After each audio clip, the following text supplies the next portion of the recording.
4 minutes remaining.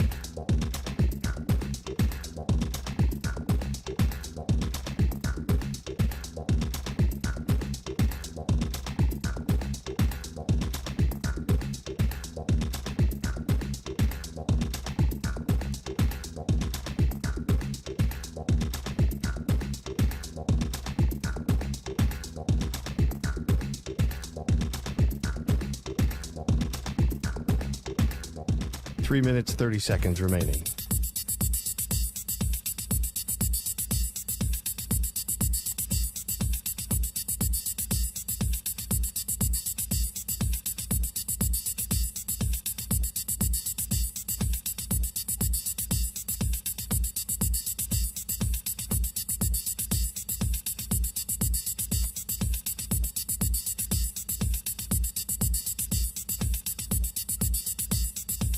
Three minutes remaining.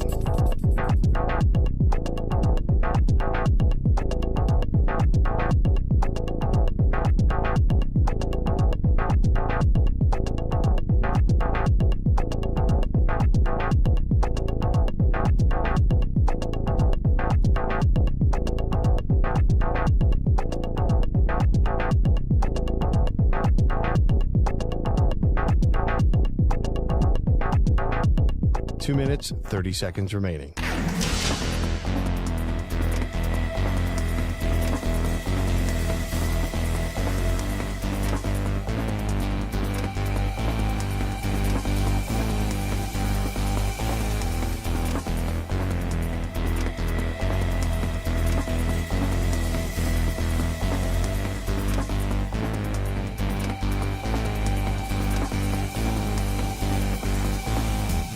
Two minutes remaining.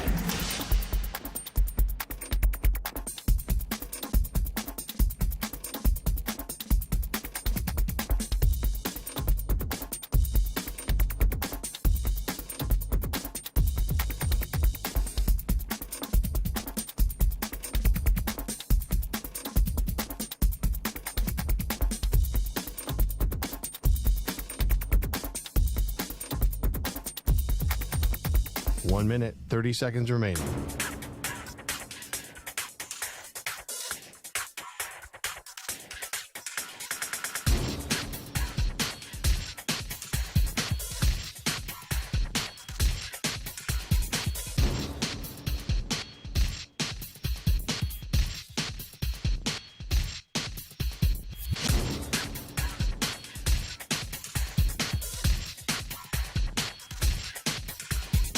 One minute remaining.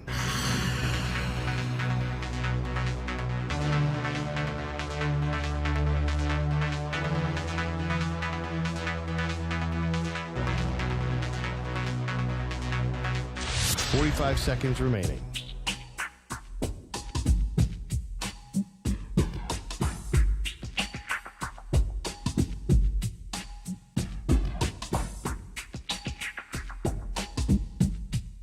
.30 seconds remaining.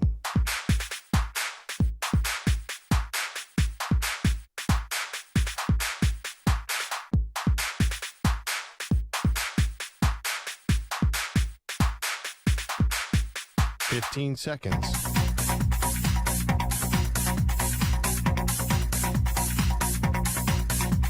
Break ends in 5 seconds.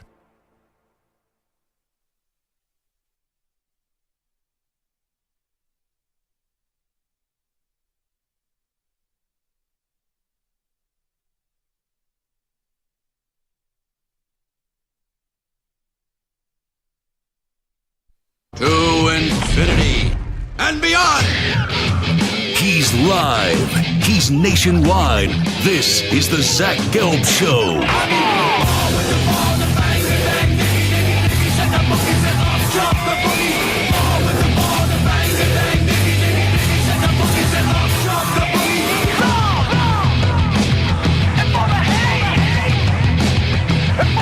Here's your host, Zach Gelb.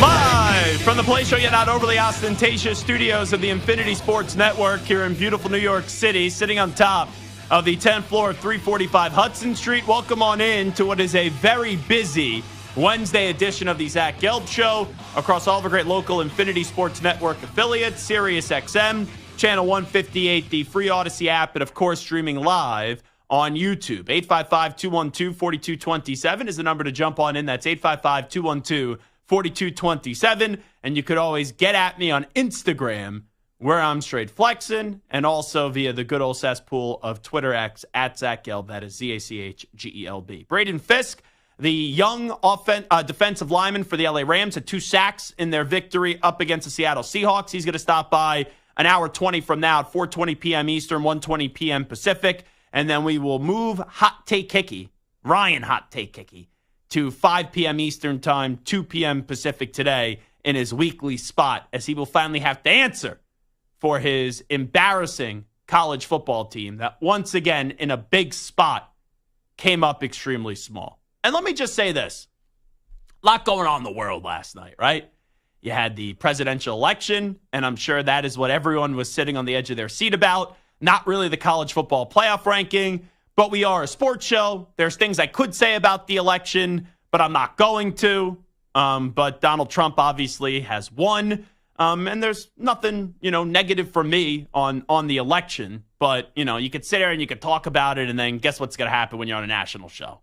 50% of the listeners will be like, yeah, Gelb. 50% of the people will be like, I hate you, Gelb, even though I'm pretty much down the middle when it comes to politics. But as we were awaiting for, I guess, the appetizer to the night, and the appetizer was going to be the college football playoff, and then you knew the election was going to be the main course, I was waiting to see what the bracket would look like.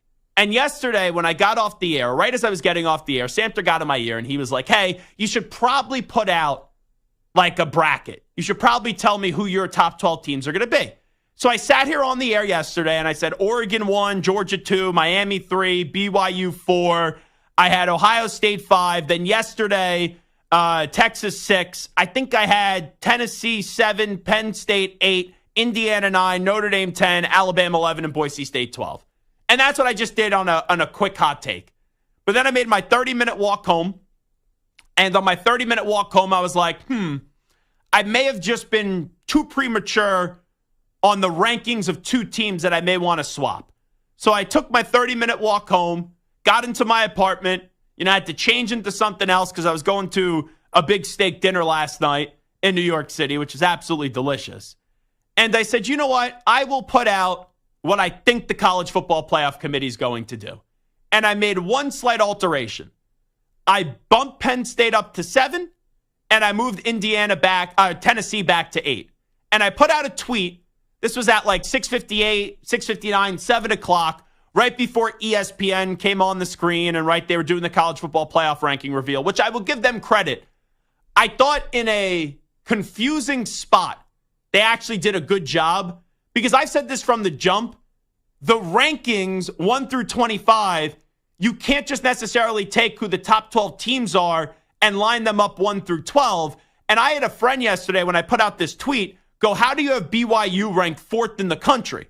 I go, it's not me ranking them 4th in the country. It's if you're understanding of the rules, the simple rules. And it's amazing how people can be these, big time college football playoff, college football fans.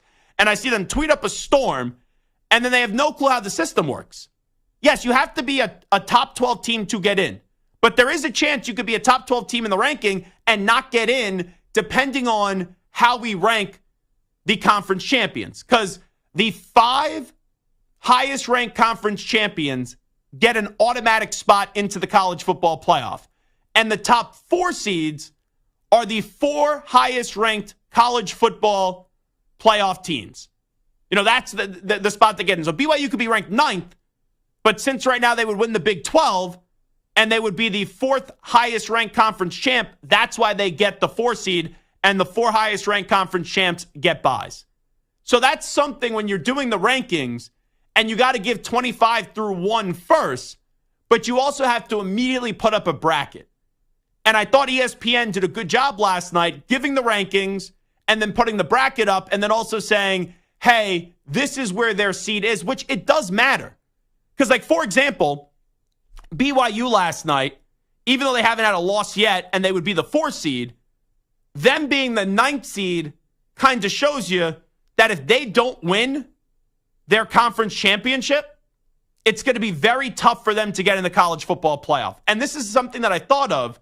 You know, if a school like BYU, who's in the Big 12, if they are undefeated heading into their conference championship game, and right now they are 8-0, if they lose by like a field goal or by 7 in their conference championship game, does that open up a path for a one-loss BYU, even though currently they're ranked 9th and they would fall back, to then send 2 Big 12 teams, or if it happened in the ACC, 2 ACC teams? It really doesn't apply for the SEC or the Big 10 because you know there's going to be multiple SEC and Big 10 teams in.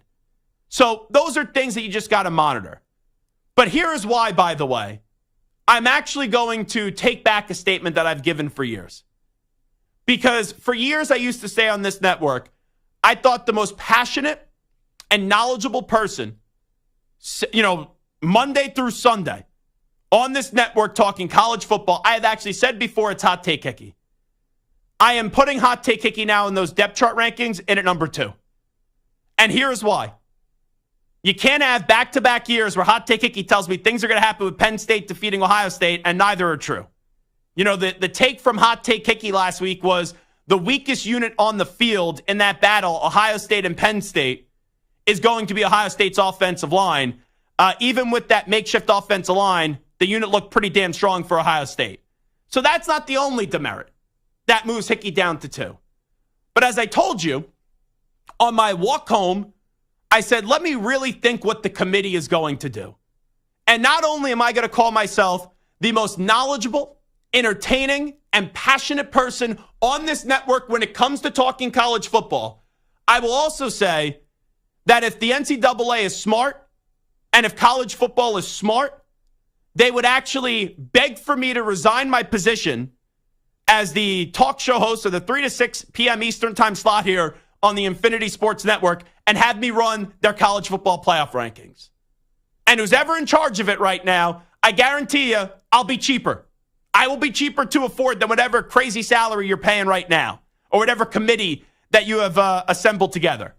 Because I nailed the bracket 12 for 12 with that tweet that I put out there. Right? I felt like I was like Joe Lenardi with bracketology. You know, I'll put an initial one out there, but then I'll fine-tune it. And with the one change I made, I nailed it. So I'm going to pat myself on the back. And I never pat myself on the back on this show.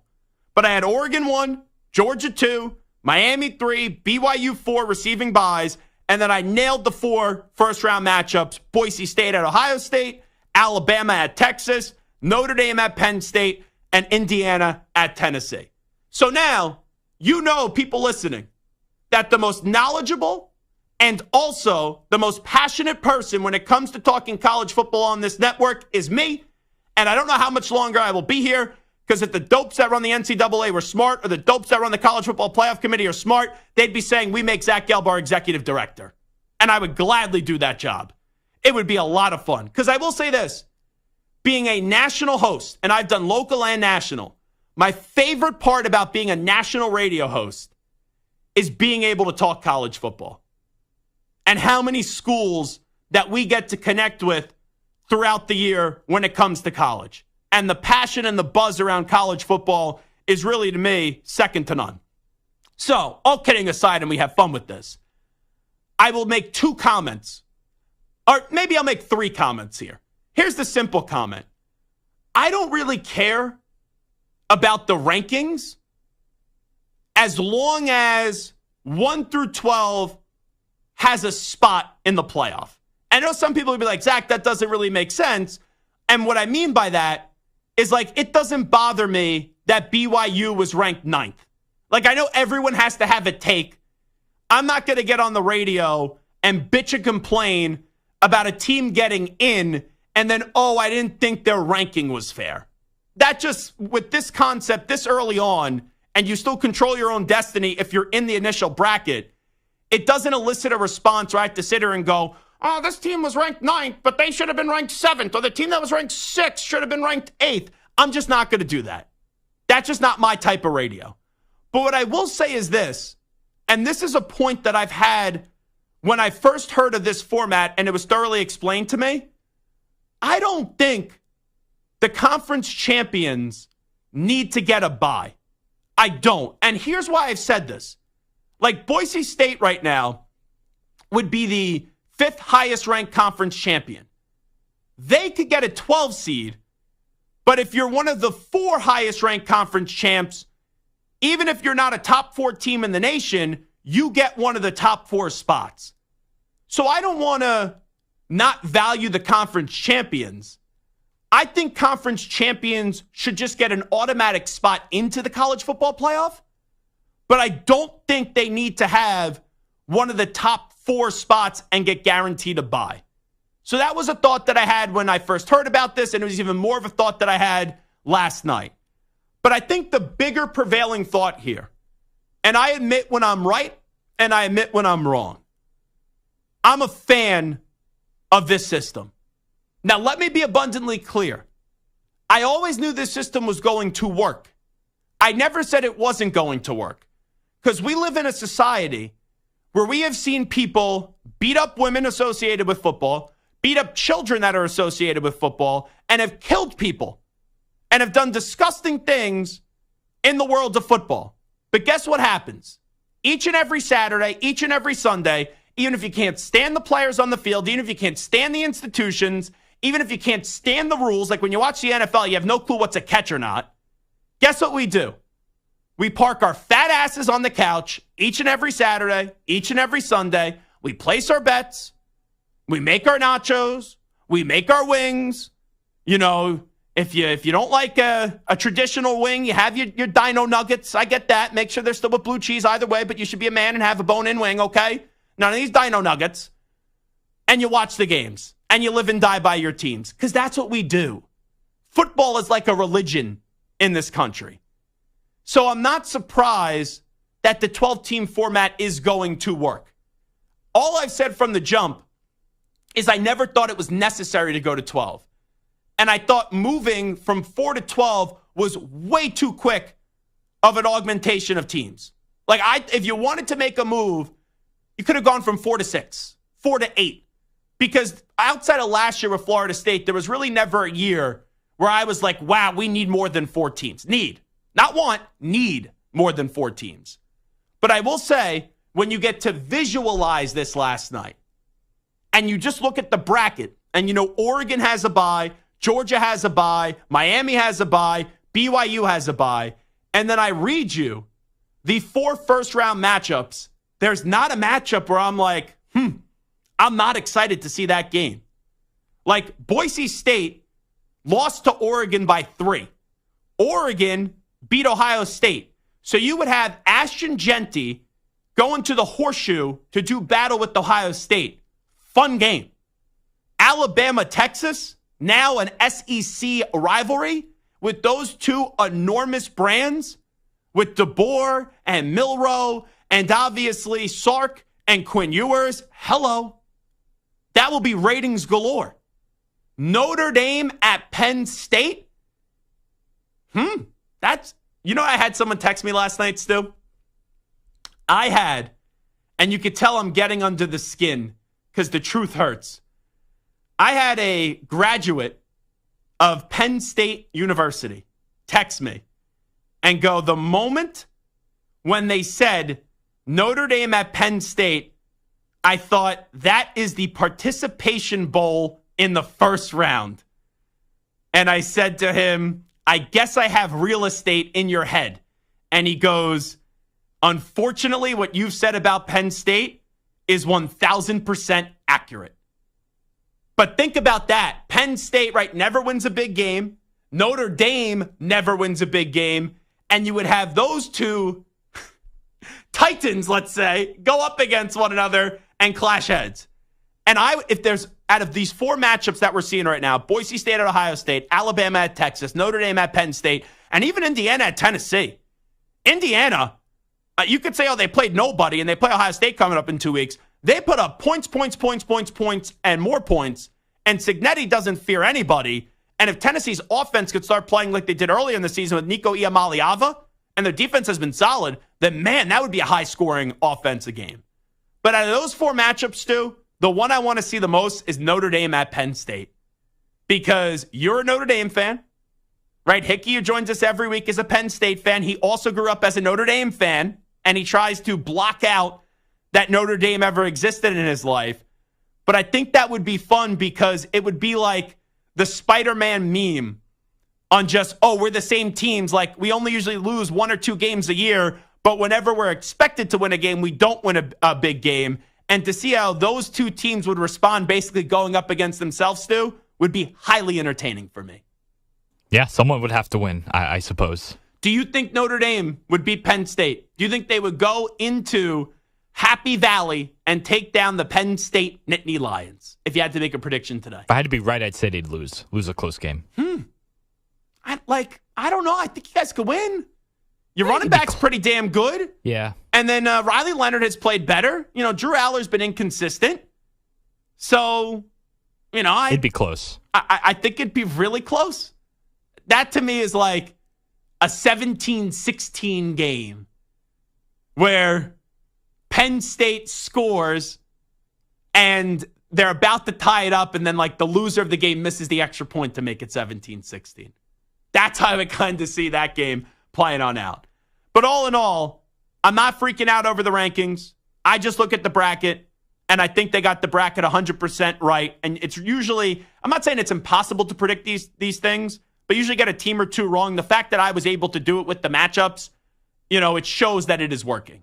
As someone that covers and watches college football as extensively as I do, they got the 12 teams right. And there's some things that you'll like and you'll dislike about this. But if these are the matchups on the first weekend, it's in the middle of the week, then my oh my for the first round, we're really in for a treat. It is the Zach Gelb Show on the Infinity Sports Network. Alrighty, I told you what the top 12 teams would be in terms of the bracket, how I thought the committee would operate. Now I will give you my top 5 teams in college football and my top 5 teams in the NFL as we got to Take 5 Wednesday when we come on back in 5 minutes. You're in a 5-minute break.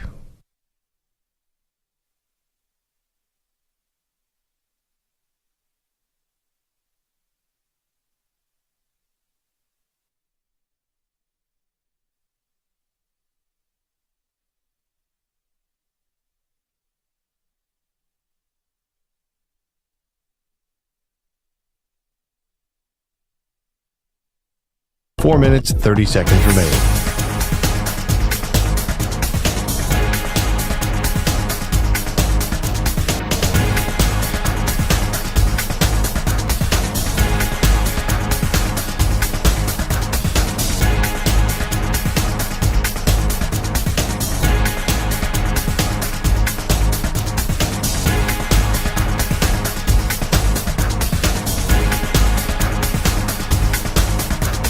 Four minutes remaining.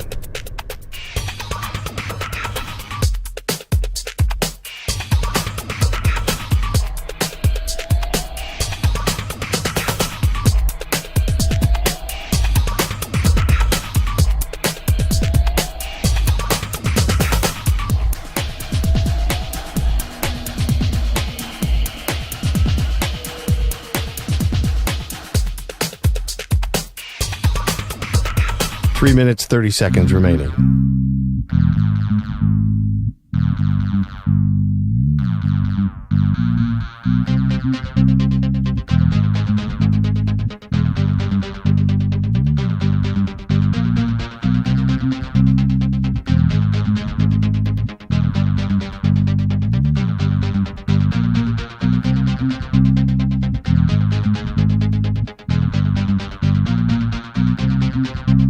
Three minutes remaining.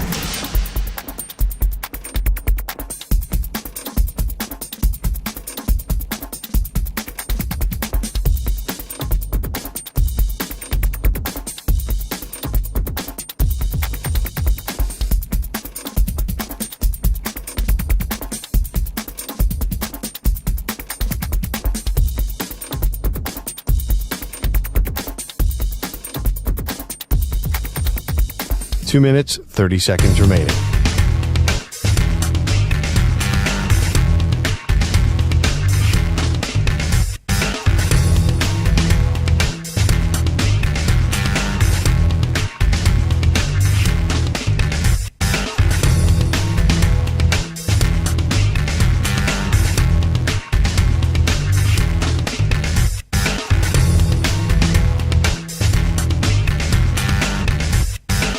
2 minutes remaining.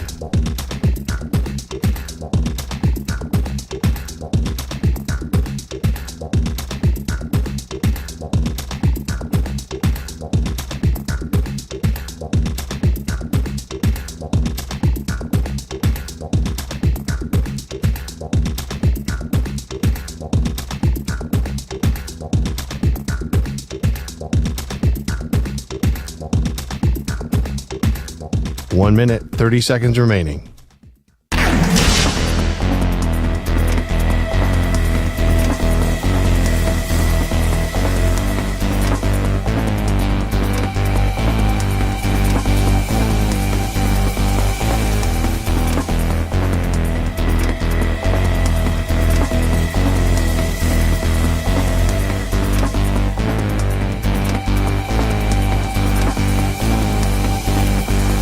One minute remaining.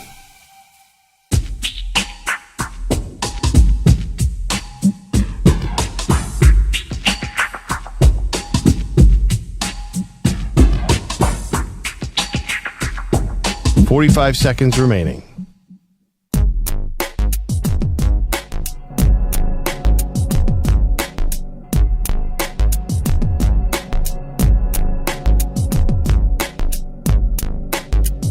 Thirty seconds remaining.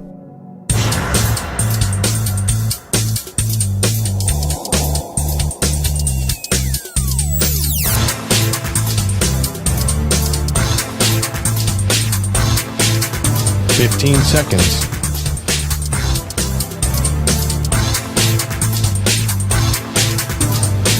Break ends in 5 seconds.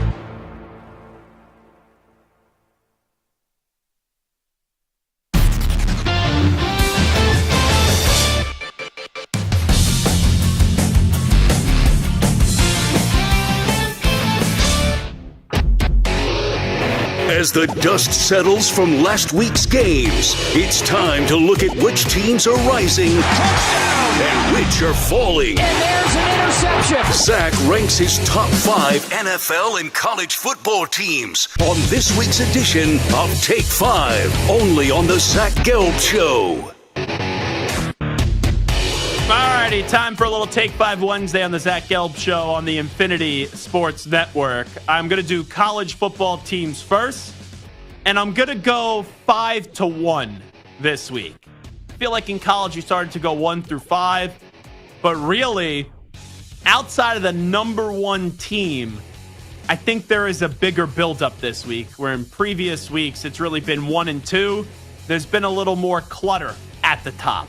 And at number 5, for the first time this year, if you would have told me before the start of the season that they would make one appearance in the top 5 this season, I would have said I must have placed a bet and made a lot of money on them. Because I would have never thought in a million years that this team would be in the top 5. But I am putting the Indiana Hoosiers in the top 5. And here's what's finally did it for me. First off, they haven't played a close game this year. I know some of these opponents aren't great. Florida International 31-7, Western Illinois 77-3, UCLA 42-13, Charlotte 52-14, Maryland 42-28, Northwestern 41-24, Nebraska smacked them 56-7, Washington 31-17. But they put themselves in a hole right out of the gate up against Michigan State. And I was like, uh-oh, here comes the letdown. Here comes the moment where they're down 10-0 in the first quarter to Michigan State, and it's going to be the Indiana letdown that everyone's been waiting for all year. And then they scored 47 unanswered points. That's a tough... I know Michigan State's not great. They're not good. But that's a tough performance, and that's a heck of a response when you start off down 10-0, and then you reel off 47 unanswered. And coming up next for Indiana, you got Michigan this week, and then the following week, it's a big one, Ohio State. And I don't know if they'll beat Ohio State, but I feel confident that that is going to be a game. Next up, I don't know if he's going to win the Heisman. He will definitely be a finalist. But there is not a player, maybe in college football, outside of Ashton Genty, that you could argue is more important to his team than Cam Ward. It's like each and every week you think Miami is going to get got. And they just don't. And they don't have a great defense, obviously. Restrepo's a really good wide receiver who knows what he's done for that program. But the story of Cam Ward, a zero-star recruit, Incarnate Word, where he started his career at, Washington State, and now is at Miami, he is unbelievable. And how that was a 1-point game in the fourth quarter, and they were a 21-point favorite, you would have never thought they were covering. Great teams cover, though. They don't just win, they cover. And they covered that spread, winning by 22 points. So I put Miami in at number 4. I did drop Georgia this week. Not out of the top 5, but I put Georgia at 3. What is starting to concern me, and it has concerned me for a while, I still think they can win a national championship. I still think they are so talented that they could survive even if their quarterback's not at their best. But Carson Beck has turned into a turnover machine. Now, they won in spite of their quarterback up against Florida. But, geez, way too many turnovers for the quarterback in Carson Beck. In at number 2, Ohio State finally displayed a toughness that I haven't seen in a long time. Banged up offensive line, quarterback questions about him. The defense has been really damn good. Defense makes a stop at the end. Offense behind that line and that quarterback, Will Howard, and also Junkins, they run out the clock, and they end up getting a huge victory up against Penn State. And their only loss of the season is to the number 1 team that I have, and that is Oregon, where Ohio State only lost to Oregon by 1 point. So, Stuart, Oregon in at 1, Ohio State in at 2, Georgia in at 3, Miami in at 4, and then it was like, who am I going to put 5? And this week, I'm going with Indiana. What do we got? Speak now, forever hold your peace. All right, what about the team that actually was in the top 5 of last night's rankings, and that is Texas? I need to see Texas in a big spot get the job done. That performance up against Georgia, it was a tale of 2 halves. They got back in it for a little bit in the second half. But I got to see Texas go win a big game. And you look at the rest of their schedule, Florida, no. Arkansas, no. Kentucky, no. Even A&M, after losing to South Carolina, has lost a little luster. I still think Texas can be a potential national championship team. I'll get more into that later. But that performance up against Georgia, when Carson Beck was not good in the game, kind of stands out to me saying, maybe Texas is just really good and they're not great. So I want to see a little bit more from the Longhorns. All right, you have 3 undefeated teams in your top 5. Why not BYU? It was the toughest one that I had to leave out. And when they played SMU, I don't think people realized how good SMU was, because SMU was not that far out for making the college football playoff. If they win the ACC, obviously they will be in, and right now they're on a collision course to go up against Miami in the ACC. But you did have a Big 12 team in BYU play SMU earlier in the season, and you could tell both those teams weren't at their best. It was a sloppy 18-15 game that BYU did win. The Kansas State victory was very impressive as well. It was one I only had 5 spots, and I think that Ohio State's better. I think Georgia's better. And I just slightly went with Miami and Indiana because of Cignetti. And then also with Cam Ward just slightly over. And I love Retzlaff and I love Kalani Sitake. There's really no good reason for it. It was the 6th team that I was, they would have been the 6th spot if there was a 6th spot.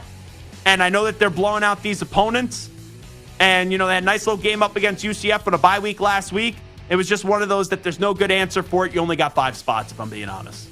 All right, what about Penn State, whose only loss is a close one to Ohio State? You really want me to give an explanation against this? Sure.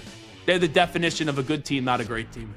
And they showed that once again up against Ohio State when they were going up against an offensive line that was decimated with injuries, and they were up 10-0, and they choked. That offense, right, that retooled offense that we keep on hearing all about at Penn State, had 6 points scored and pick 6. They had 6 points scored. So that offense only put up 2 field goals in the game. That's why they're not in the top 5. All right, and last but not least, what about Tennessee, who is 7-1? Good old Rocky Top. Rocky Top, Tennessee. The loss to Arkansas is a bad one. I liked how they did bounce back up against Alabama, where they got dominated in the first half, but it was only 7-0 at halftime, but it felt like it should have been more in favor of Alabama. And then they did a really good job in the second half. A little inconsistency from Nico Iamaleava. Got back on the right track last week up against Kentucky. They should beat Mississippi State, obviously. Tennessee, absolutely positively, will be back in the top 5 if they beat Georgia. But I'm waiting to see if they could pass the Georgia test. because you look at it so far, their biggest test on the season so far was Alabama. They passed. I was in love with that team early on. Then they had the loss to Arkansas. Let's just see it. Like, they don't have to win the game up against Georgia. You know, I know that that would then be their second loss of the season, and who knows if you make the college football playoff, but a 2-loss Tennessee team can get in. But that will be a good test to determine if Tennessee is really a top 5 team in the nation if you could beat Georgia right now, who I have ranked in at number 3. All righty, let's go to the NFL. All the Washington Commanders do right now is win. And the Commanders have been very impressive. And not only have they been impressive, but they made a little win-now move at the deadline. 7-2 start, and they go on out, and they do get Marshawn Lattimore. Now, I know it was a close game up against the Giants, but it's divisional rival. I know they had to get the Hail Mary up against the Bears, but this team is sitting there at 7-2 with their only 2 losses up against Tampa Bay in Week 1 and then the Baltimore Ravens back in Week 6. This is a football team that I don't know if they'll be in the top 5 at the end of the season. They have a legitimate chance to go win the NFC East. Good test this week up against Pittsburgh, and the week after that in a short week on Thursday Night Football up against the Philadelphia Eagles. But right now they are looking like a top 5 team with the quarterback that in 9 games, because they're 7-2, has totally changed the direction of that franchise. Alrighty, I will get to the Baltimore Ravens, who they have 3 losses. I didn't like the performance up against the Browns. They blew out the Denver Broncos, but they beat Buffalo. It's like they beat the Bengals. They play the Bengals tomorrow night. They lost to Kansas City because likely couldn't get that second foot in. They beat the Cowboys. This is just a team, that combination of Derrick Henry and Lamar Jackson is absolutely lethal. So I put the Baltimore Ravens in there at number 4. 3, the Bills are also 7-2. Buffalo gets the 3 spot. And I look at Buffalo. That was a game up against Miami where even though it was close and as easy as they won it, they could have lost it. But with that being said, you had the last breath of the Dolphins season on the line. And the body was getting ready to put in the casket. You threw it in the casket. And at the end of the game, Tyler Bass said, give me the hammer. We're nailing the coffin shut. So the Buffalo Bills are in at number 3. 2, it's the Kansas City Chiefs. Their offense isn't great, but DeAndre Hopkins came alive. We know Kareem Hunt's good. We know Patrick Mahomes is, even though he's not playing like it, he's still viewed as the best quarterback in the league. And Travis Kelce came alive last week as well. But that defense has been the story. And that defense, even though Baker Mayfield did a nice job in the game on Monday night, that defense has been better than the offense now for a year and a half. So I put the Kansas City Chiefs in at number 2. And then in at number 1, I didn't think I was going to move the Chiefs off the 1 spot, but it doesn't matter where you play the games. Doesn't matter if it's indoors. Doesn't matter if it's in a monsoon at legendary Lambeau Field. The Detroit Lions right now, they just dominate. And they don't only beat you. They smack you around, they kick your teeth in, and they drag you from goal line to goal line for 4 quarters, so the Lions are in at number 1. Commanders 5, Ravens 4, Bills 3, Chiefs 2, and the Detroit Lions in at number 1. Stu, speak now or forever hold your peace. All right, what about the Pittsburgh Steelers, who have allowed the second fewest points in the NFL? I just don't trust their quarterback. Like, I look at these other teams. Goff, I'd rather have over Russ. Mahomes, obviously rather have over Russ. Allen over Russ. Lamar over Russ. And even Jaden Daniels, what I've seen so far right now, over Russ. I think the Steelers' record is better than what they actually are. And I know the old adage is you are what your record says you are, but with the Steelers, they're the one exception. Because the Steelers have had a really good record, right, the last decade. But they haven't won a playoff game since the 2016 season. So I think it's one of those seasons again where the Steelers look better than what they actually are. Can they win a playoff game this year? Yes. But I don't think that's an elite football team in the NFL. All right, what about the Eagles, who are on a 4-game winning streak? I still don't trust the coach. It felt like the Eagles lost last week. They won. Nakobe Dean made a heck of a play, but the coach literally took 9 points off the board. So if you have a problem if you didn't have a problem with one of the decisions, okay, maybe you make it like 7 or 6 points off the board. But he still kept 9 points off the board. Pass it up on 2 field goals, and then passing up on 3 extra points to go for 2 and keep on chasing points. So that team has top 5 talent, but their coach is not a top 5 coach in the league, and he's out of the contenders the one coach that I'm just like, I have no confidence in. What about the Minnesota Vikings, who have only lost to the Lions and Rams? I'll tell you, I thought it was the toughest team to leave out. I love what I'm seeing out of Flores. Their offense wasn't spectacular this past week. So even though they have the talent on the offensive side of the ball, I wonder if Darnold's going to hit a little bit of a limit. But that defense, man, makes him a contender with what Brian Flores is able to do. So just a little lack of trust in the offense from what I just saw up against Indianapolis.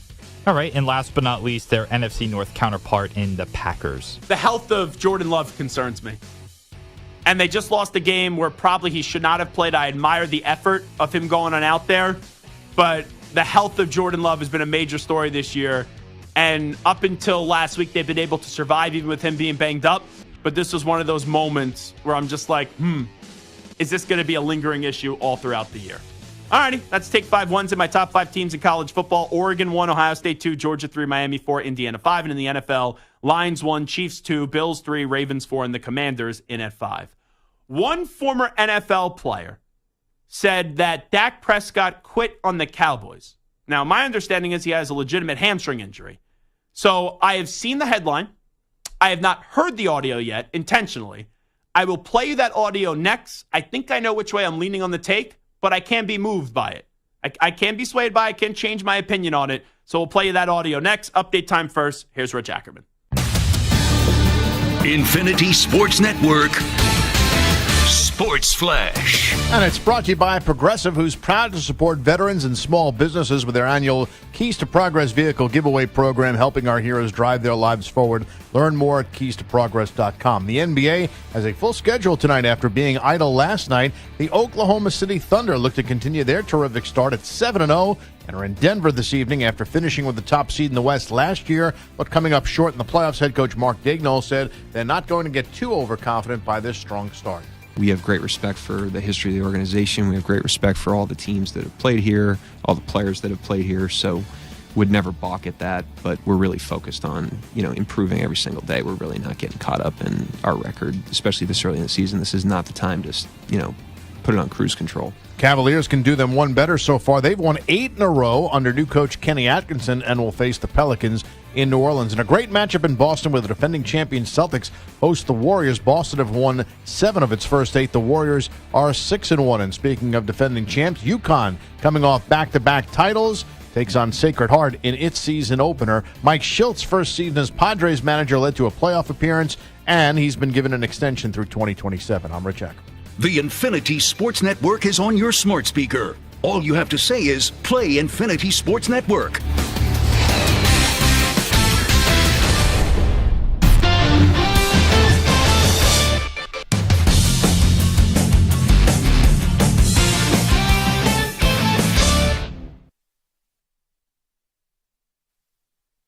You're in a 5-minute break.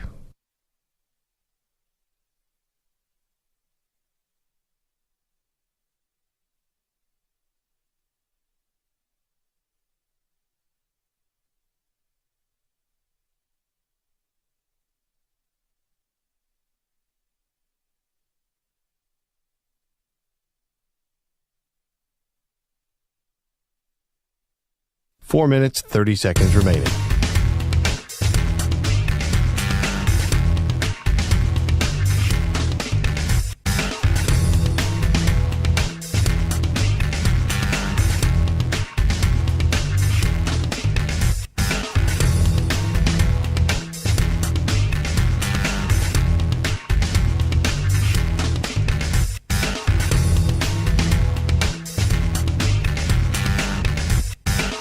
Four minutes remaining.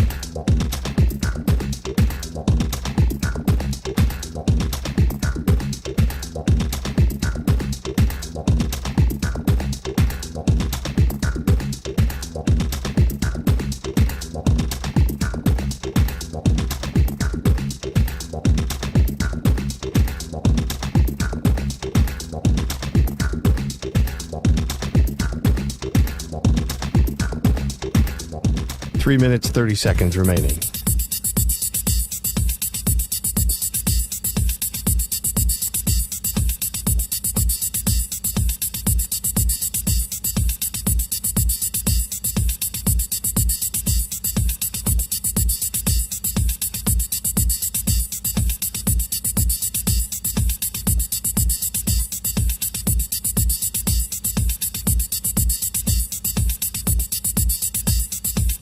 3 minutes remaining.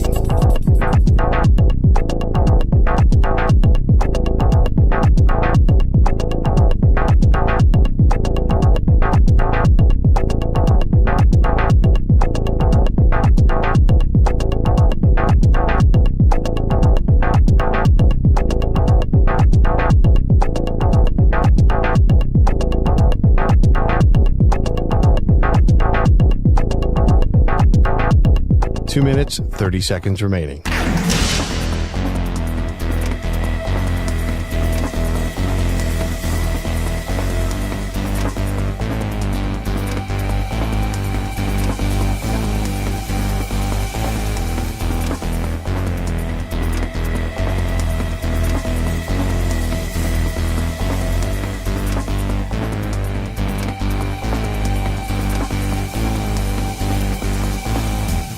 Two minutes remaining.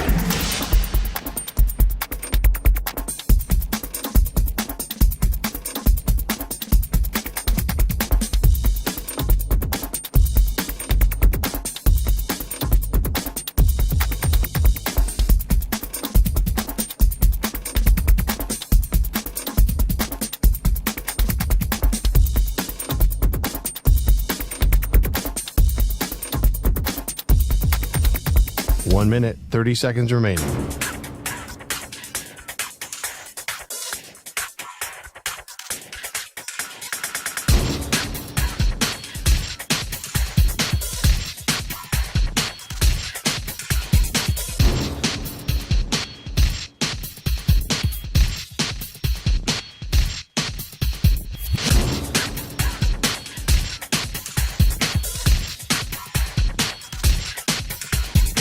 One minute remaining.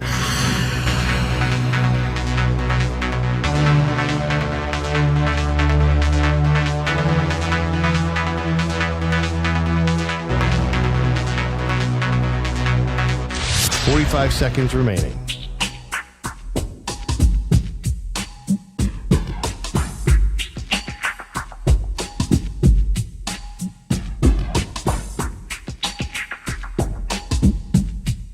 Thirty seconds remaining.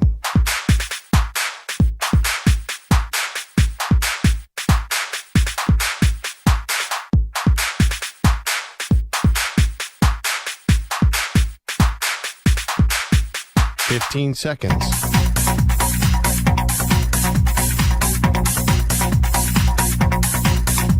Break ends in 5 seconds.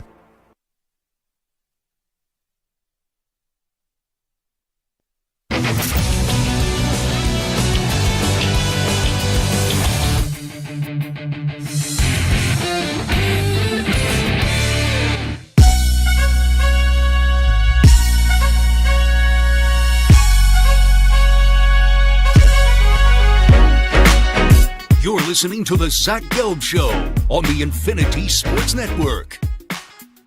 It's time to ask the pros, where you, the listener, gets to ask us a question. It's brought to you by O'Reilly Auto Parts. Simply tweet your question at INFSportsNet or at Zach Gelb using the hashtag AskThePros. Be listening later in the program when we might answer your question. Think O'Reilly Auto Parts for all your car care needs and get guaranteed low prices and excellent customer service from the professional parts people at O'Reilly Auto Parts. So the Facility is the name of the show on FS1. How do they come up with these names?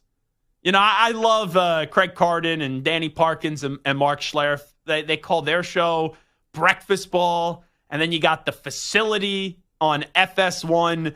But James Jones, who I happen to like, I've had him on before, former Packer wide receiver, right? Always good when he comes on the air. He had a take, though, yesterday that you see a headline a lot of times, and you wonder if the headline matches the sound. Because sometimes people get misquoted or it's taken out of context. Like, that's happened to me. I made a joke about a week and a half ago where I was talking about how bad the Michigan quarterback situation is. And I made a joke that Sharon Moore is going to go inquire to see if John O'Korn has any eligibility left, who is a terrible quarterback for Michigan, and he is currently 29 years old. And I got sent an article where it said football analyst Zach Gelb said that Michigan may turn to John O'Korn. And I'm just like, did we all lose our sense of humor? Do people not understand what a joke is? And like, maybe it was AI. I don't even know. But if this was an actual writer with the pulse, how stupid are you where you write this article and then you don't even check to see, like, what? Just because I send out a tweet, you write an article about? Like, don't get me wrong, I got good takes. I got good opinions. Whenever I speculate, like I put out a tweet about coaches that could potentially get fired, and people like Zach Gelb is reporting, no, I'm just giving an opinion. Sometimes I'll get information, and I've broken news before, and I'll tell you, but it will be like breaking news, sources say, or a source says. It's not, hey, I think Dennis Allen's going to get fired and Doug Peterson's going to get fired. Well, in Dennis Allen's case, it actually did, but it's not like I got any inside information on that. I was just using my brain. So I saw the headline with James Jones, and I think it's pretty simple here. He said Dak Prescott quit on the Cowboys. But I want to hear why he thinks that. So here's the audio, and I'll react to it. Dak quitting. Oh, hold on, James. Wait, whoa. Say it with your chest. I need some proof. I need some evidence. Like tapped out? Like when you chokehold, and they said, if you just said Dak quit. And it's crazy because, like, I've been there, though. It ain't even, like, funny, though. Like, my man quitting on these dudes. I've had a hamstring plenty of times, and I'm back the next week. I'm not Tyreek Hill. It don't take no 4 weeks for you to heal from no hamstring. You're not Lamar Jackson. You're not Jalen Hurts. You're not running. Where are you running to? 4 weeks, right? No fight, no nothing. Hey, man, I'll be back in 2 weeks. I'll be back in a week. This is a hamstring for a quarterback that's not explosive at the quarterback spot. Dak Prescott, with the way the season is going right now, we heard him on the sideline, what he said. Dak is quitting on these boys.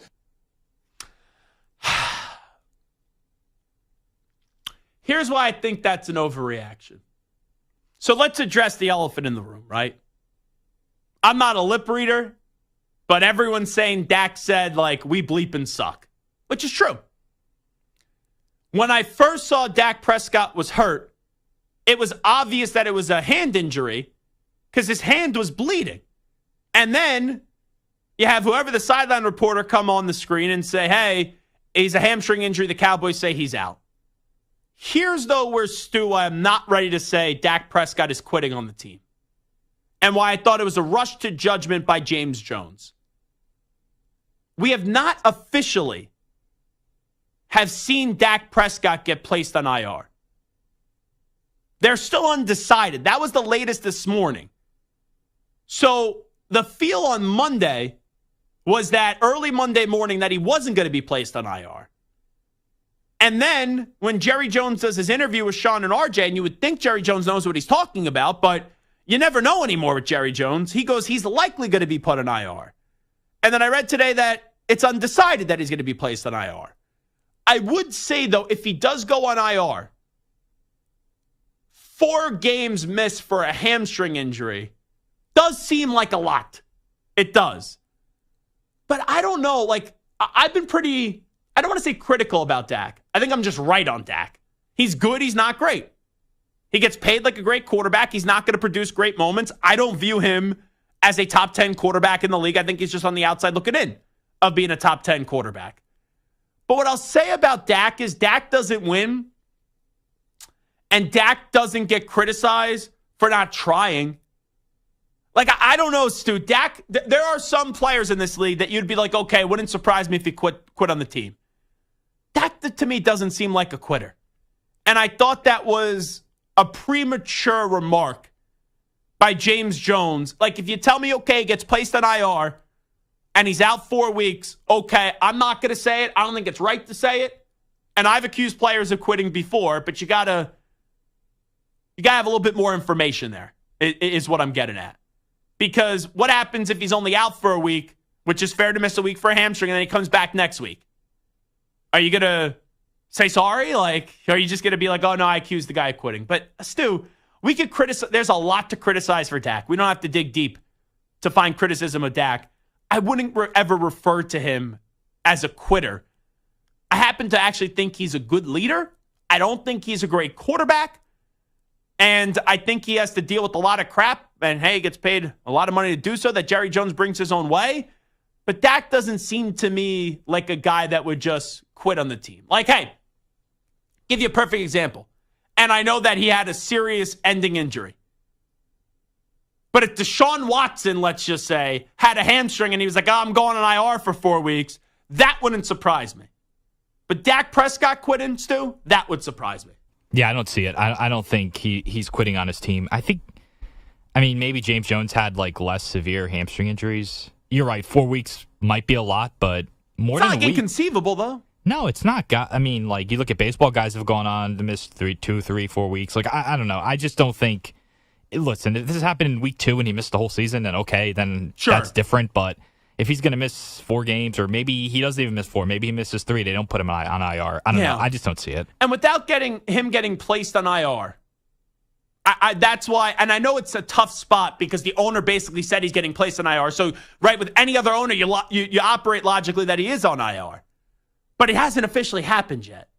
And until that happens, I don't even think it's fair game to say that Dak Prescott is quitting on the Dallas Cowboys. But I will say from this, we debated a lot of quarterbacks this offseason. And if you listen to me, I said the Jaguars should not rush to pay Trevor Lawrence. I said the Dolphins should not rush to pay Tua Tagovailoa. And I said the Dallas Cowboys should not rush once they didn't do it to start free agency, because then they could have actually gone all in and moved around the money. They should not have rushed to pay Dak Prescott. And look at all those 3 teams right now. Trevor Lawrence isn't playing well. Tua unfortunately suffered another concussion. And thankfully he got his money. But that's not someone that I'm thinking is going to have that much longer of like a long career in the NFL. And you look at Dak Prescott, you're paying him $60 million a year.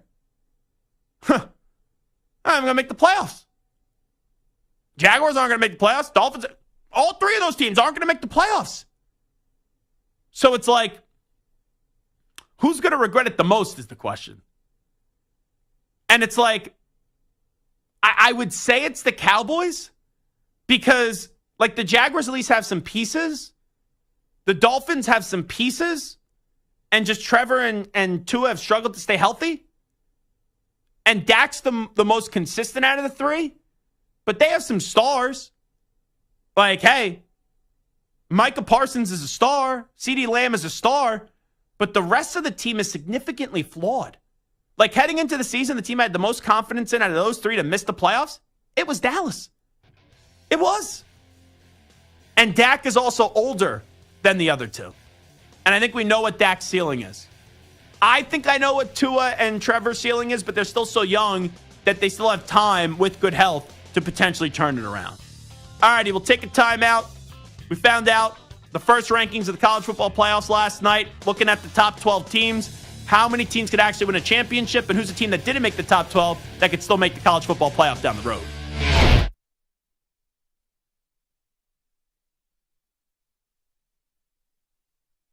You're in a 5-minute break.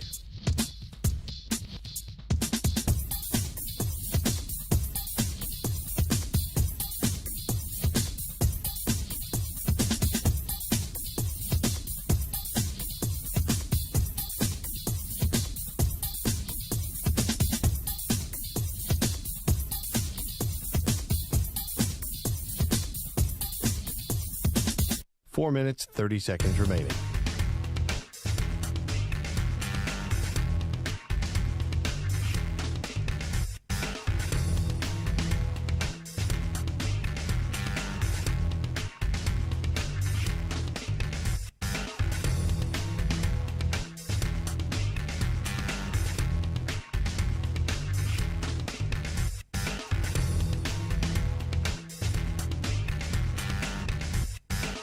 Four minutes remaining.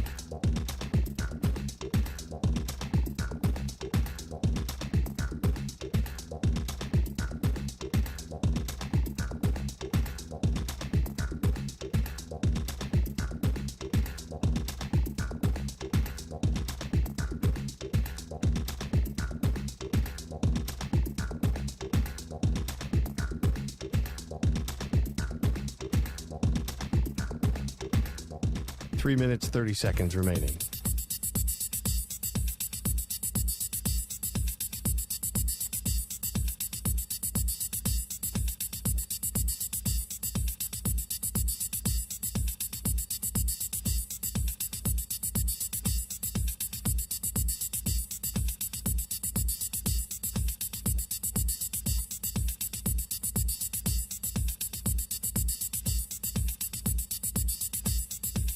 Three minutes remaining.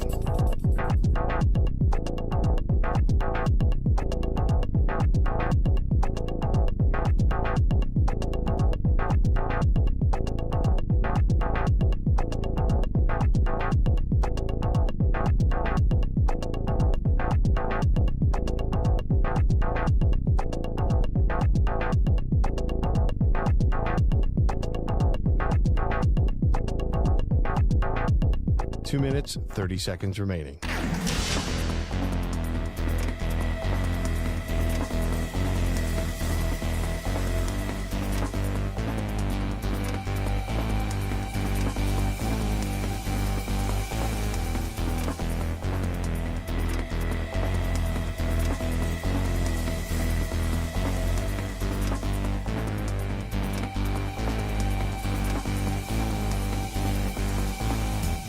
Two minutes remaining.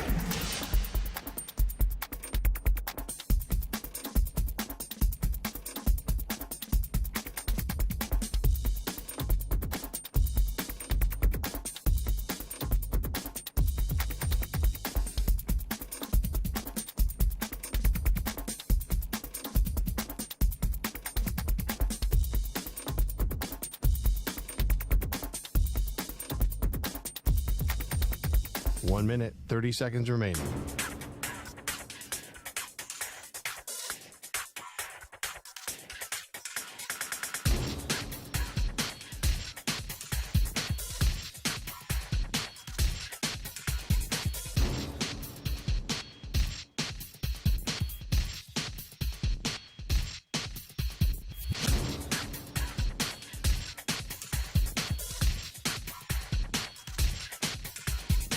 One minute remaining.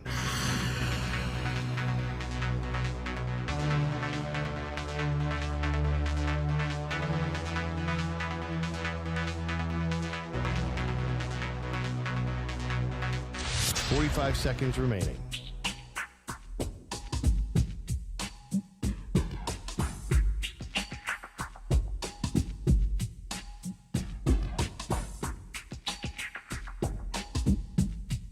Thirty seconds remaining.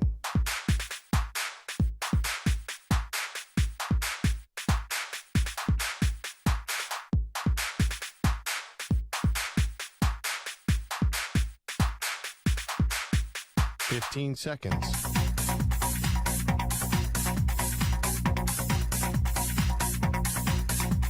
Break ends in 5 seconds.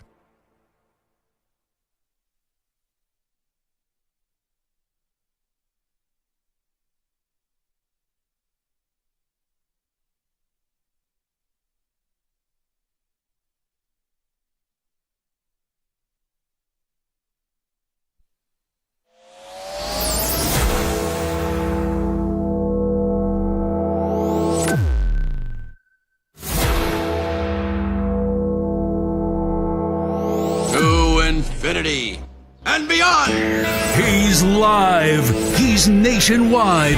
This is the Zach Gelb Show. All righty, hour number 2 of our radio program. It is the Zach Gelb Show on the Infinity Sports Network. You know, I've been very open about this before. With how much sports we have to watch in this job, my TV habits are very bizarre when they have to deal with non-sports things.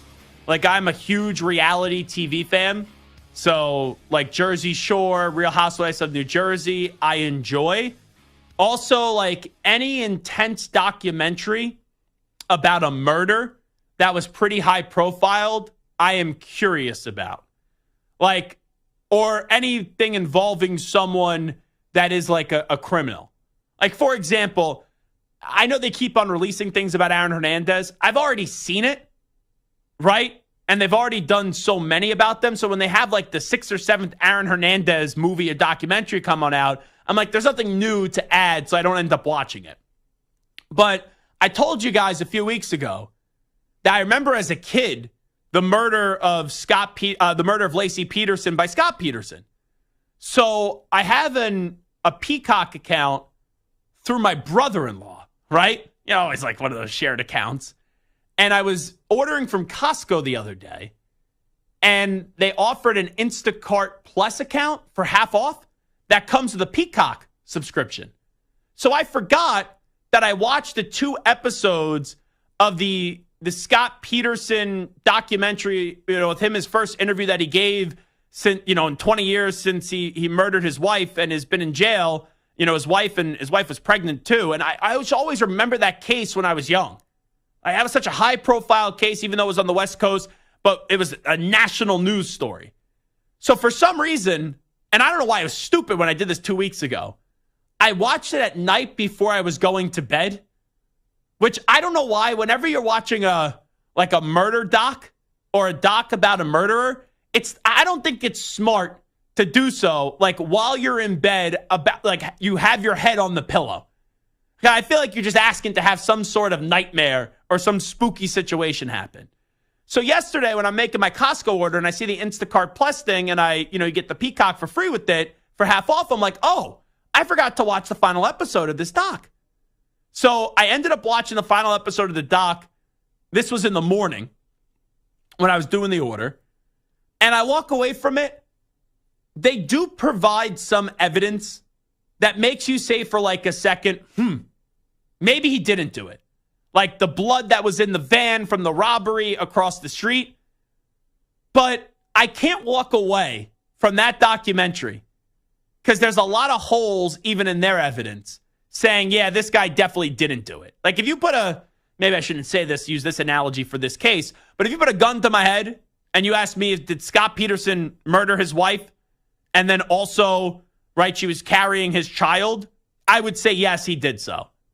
And the thing that still annoyed me was in the first episode, they open it up with the family member. And they're trying to make the case that he didn't do it. And I'm at first, maybe this is someone from her family.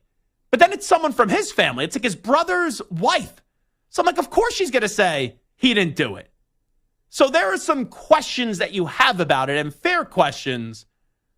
And just because you had another relationship doesn't mean that you murder your wife. But there's a lot there where I don't think that they falsely, convicted Scott Peterson of murder. So that was that. I then also, this is going to be the weirdest transition ever in terms of random content that I'm talking about. Obviously, I was all over the election last night. I'm not a political guy. If I was forming a political party, it would be the Common Sense Party. I personally don't believe in picking being a Democrat or a Republican. I listen and I formulate my opinions on what both sides do present. And it's tough to pick a side, obviously, with what both sides have presented.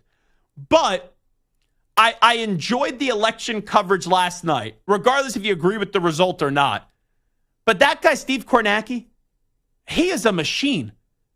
Stu, I always thought Scott Hansen was a machine with Red Zone.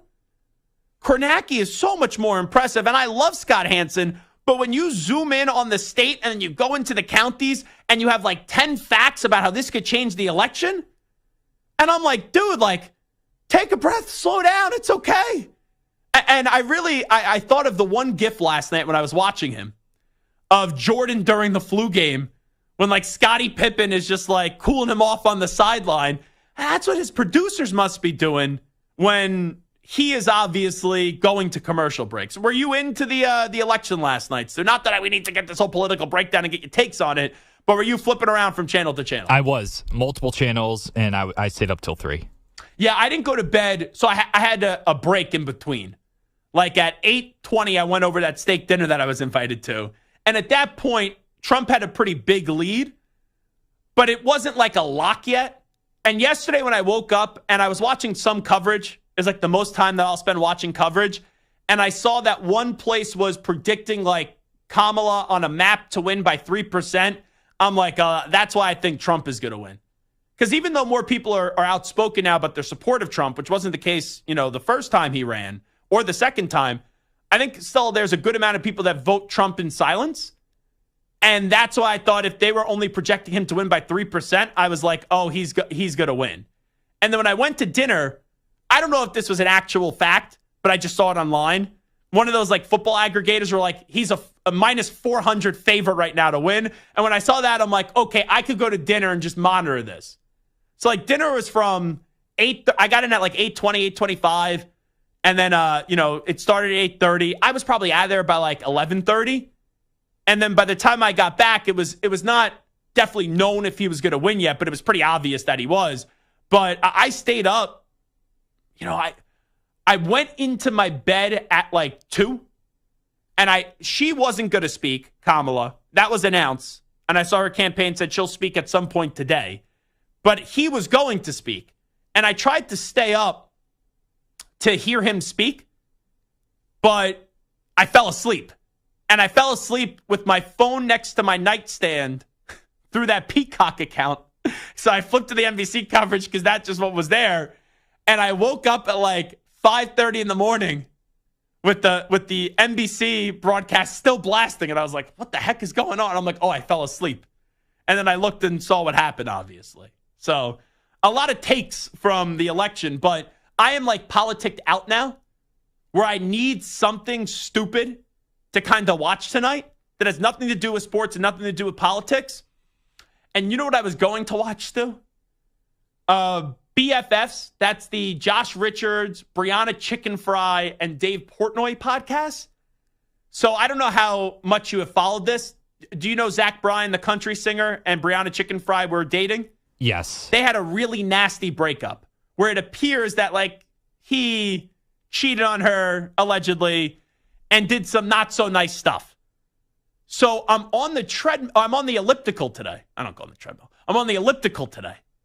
And when I'm working out, Portnoy and Richards release a diss track going after Zach Bryan, calling him the smallest man and saying, if you sleep with him, basically you'll get an STD or you'll get cheated on.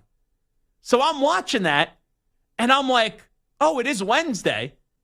And I watch the podcast, but I don't watch every episode.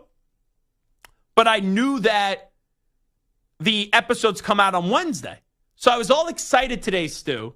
And even in their Twitter bio, it says new episodes, they drop every Wednesday at 8 p.m. Eastern.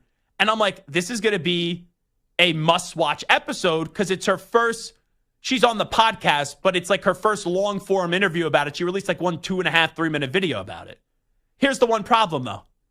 Under the video, I guess because how emotional it is to talk about it, new episode of BFF will be dropping Thursday at 8 p.m. Eastern time this week. So I don't even have that to watch tonight. Like, I don't want to go home and flip on Fox News or CNN or MSNBC or NBC or ABC tonight. Like, I've already got all my political coverage. Basketball's not in full swing. I don't got a Ranger game on tonight, and I don't really want to watch sports tonight. And we had the College Football Playoff Committee come out last night. There's no football game, NFL game on tonight. So it's like, I'm trying to get my mind off something just after all the intense coverage the last few days, and I got nothing tonight. So a lot of people are dropping the ball about giving the correct distraction, I would say. So that's probably like the most we will mention politics on this show today. Like, I actually am proud of myself. I texted the most Democratic friend I know and the most Republican friend I know. And I am like just extremely neutral. But I just made notes like during this, like takes and notes on why he won and she lost. And then who's going to end up running in 2028. And the friend that I know who's the biggest Democrat that I know, and the friend that I know is the biggest Republican, they're both like, this is a spot-on analysis. So, maybe sports, I'm out of it. Maybe I'll end up doing some big political show one day, which, let me tell you. Could you imagine hosting, Stu, one of these political shows? Like, we at least have the facade of sports, right? Like, it's fun. We live and die by it. But like at the end of the day, even though sports culture could get like really nasty, like you say something critical about a college football team or a big NFL team, like you will get nasty things. Like I've received death threats, which is crazy. Like people telling me like, you know, if you show up at this time, like I'll kill you, or like I hope you die, like things like that, which is part of the job. I never thought I was actually in danger of ever getting killed. But it's like you give a take like that, and it's like you know what you're going to get from it. But in the political world, it's to so much of a more crazier and serious nature that even though everyone has their price, and I don't think I would be good as being a political host because I don't take a side one way or another. Like, I'm not a Democrat, I'm not a Republican. You know, I'm just down the middle, and, you know, I listen, and whoever sells me the best, that's the candidate that I enjoy slightly more than the other. But, like, since I'm fair, I don't think that would make me a good political host. And then also, it's like, I know everything from afar. Like, you could listen to one show, and they will break down one policy one way, and then the next show on a different network will break it down completely the other way. I think in the political world, I know in the political world, it gets a whole lot nastier than in the sports world. So I will, Stu, you will get this guarantee from me. I will not be leaving this show to go do a political show. You know, I will stick to my sports, Stuart Kovacs. That's all I'll end up doing. Yeah, you're more likely to be on the college football playoff committee than working for one of these news political outlets. Yes. Yeah, no, 100%. So how many teams, we get the rankings that come out last night. How many teams can go win the college football playoff? Oregon, Georgia, Miami, BYU have byes. As predicted, Ohio State will host Boise State. Texas will host Alabama. Penn State right now would host Notre Dame. And Indiana would go to Tennessee, good old Rocky Top. I would say before we had Aaron Murray on, I said I thought only 3 teams could win it all. Oregon, Georgia, and Ohio State. If I had to pick a 4th team, I understand why some could say Miami just because of Cam Ward. I think Cam Ward could take you to the playoff and win a playoff game. I don't think you're winning 3 playoff games with Cam Ward. Eventually, the deficiencies of those teams will be on full display. I think the other team would have to come, no disrespect to the ACC or the Big 12, from the Big 10 or the SEC. So I already have Oregon and Ohio State, and I already have Georgia off the board. So it's like you look at the rankings at the other potential schools that you could pick. You know, Tennessee has a good defense, but their offense has been inconsistent. Penn State can't win a big game. You know, I know Indiana has been flawed ever when they play, but let's see what they do up against Ohio State. BYU's been a real fun story. Notre Dame lost to Northern Illinois. Alabama has 2 losses. They've been too inconsistent. You know, I love Boise State. I think they can win a playoff game, but I don't think they can win 2. So it's like, I'm going to circle back in on Texas. And maybe you just say the Georgia game, the first half was a fluke. And then they got back in it for a little bit in the second half. So if you maybe give you a 4th team that could win the college football playoff, I would say that it's Texas. But then I'll also do this. Like Oregon, Ohio State, Georgia, Miami, Texas, Penn State, Tennessee, Indiana, BYU, Notre Dame, Alabama, Boise State got into the top 12 on the first ranking. Outside of the top 12, here are the teams that I still think are alive. I think SMU is alive because they can win the ACC. A&M, they got to beat Texas. But if they beat Texas at the end of the year, don't suffer another loss, I think a 2-loss A&M team would get in. Iowa State and Pittsburgh could still win their conferences, even though it got a little bit trickier, especially for Pitt after this week. You know, and same could be said for Kansas State. And, hey, Colorado does have a path. But I don't believe Colorado is going to win their conference. If I had to pick a team, though, outside of the top 12 to make a run, I would say the most likely is SMU. Just because, right, their competition's right in front of them, Miami, and it's probably going to be Miami-SMU in the ACC championship game. But if I took SMU out of the picture, I would say it's probably either Ole Miss or LSU. Because they have so much talent, both those teams, but they've had letdowns, and there's no more wiggle room because both those teams have 2 losses, and both those teams have extremely tough games this weekend. LSU against Alabama, and then Ole Miss, you know, up against Georgia. But if one of those teams win, for Ole Miss after that, it's Florida and Mississippi State, and then you're a 2-loss team in the SEC. So you win this week, Ole Miss got a chance. And Georgia's offense with Beck, you can't really trust. And then if you look at LSU, if you win this week up against Bama, you play Florida, a solid Vanderbilt team, and then a stinky Oklahoma team. So it's like if I had to say not SMU out of the teams that weren't in the top 12 in the initial ranking and one or two teams could get in, I would then most likely put a little coin on whoever wins this weekend, with Ole Miss in their matchup and LSU in their matchup as well. All right, we'll take a timeout. It is the Zach Gelb Show on the Infinity Sports Network. Braden Fiske has done a tremendous job with the Rams in his rookie season. He joined us in studio right before the draft. He's going to join us via Zoom next. Sports fans, listen up. 1 in 8 men will be diagnosed with prostate cancer, and bladder leaks can be a side effect. That's why Depend is teaming up with the Prostate Cancer Foundation to encourage screening, because health is a long game and it's yours to win. Now here's the cool part. Through November, Depend is contributing up to $300,000 to prostate cancer research by donating 40 cents for every purchase of Shields guards and Real Fit products. Void in Mississippi. Learn more at Depend.com.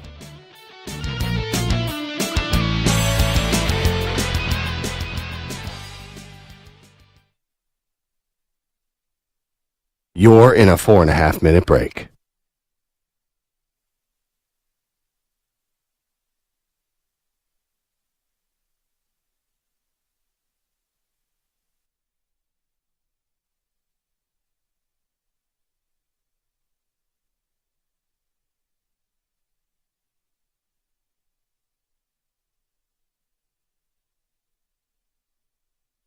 Four minutes remaining.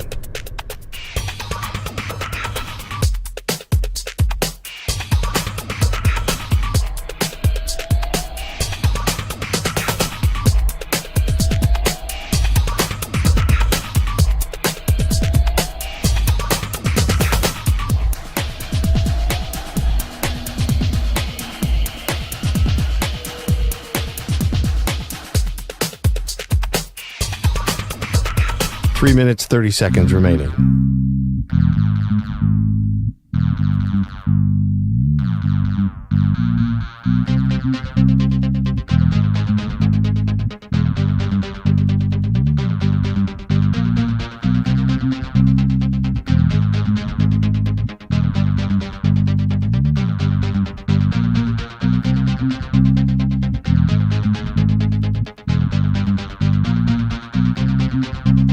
Three minutes remaining.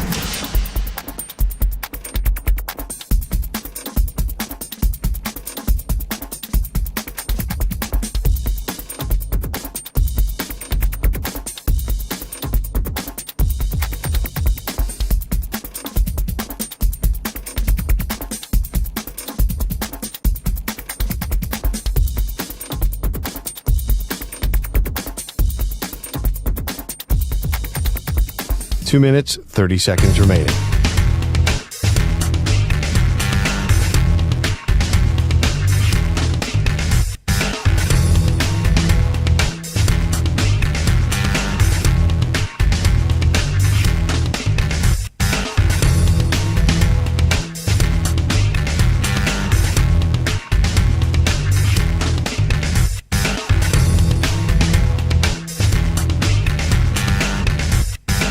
Two minutes remaining.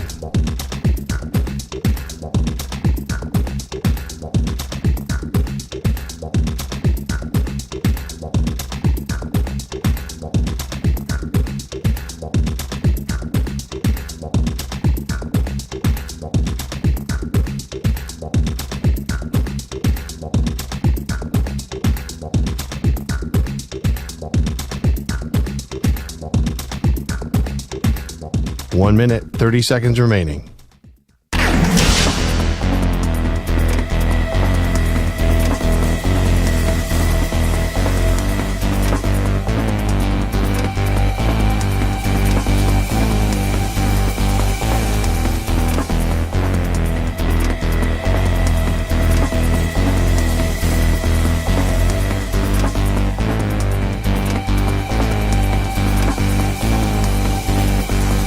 One minute remaining.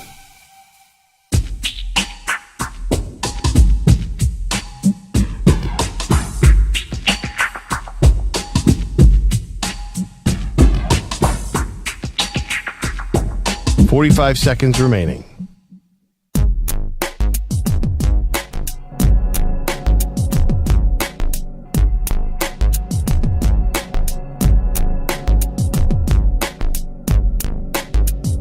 30 seconds remaining.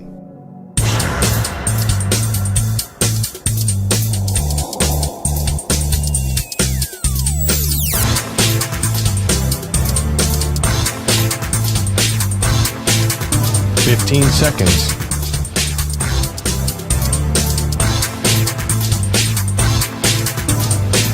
Break ends in 5 seconds.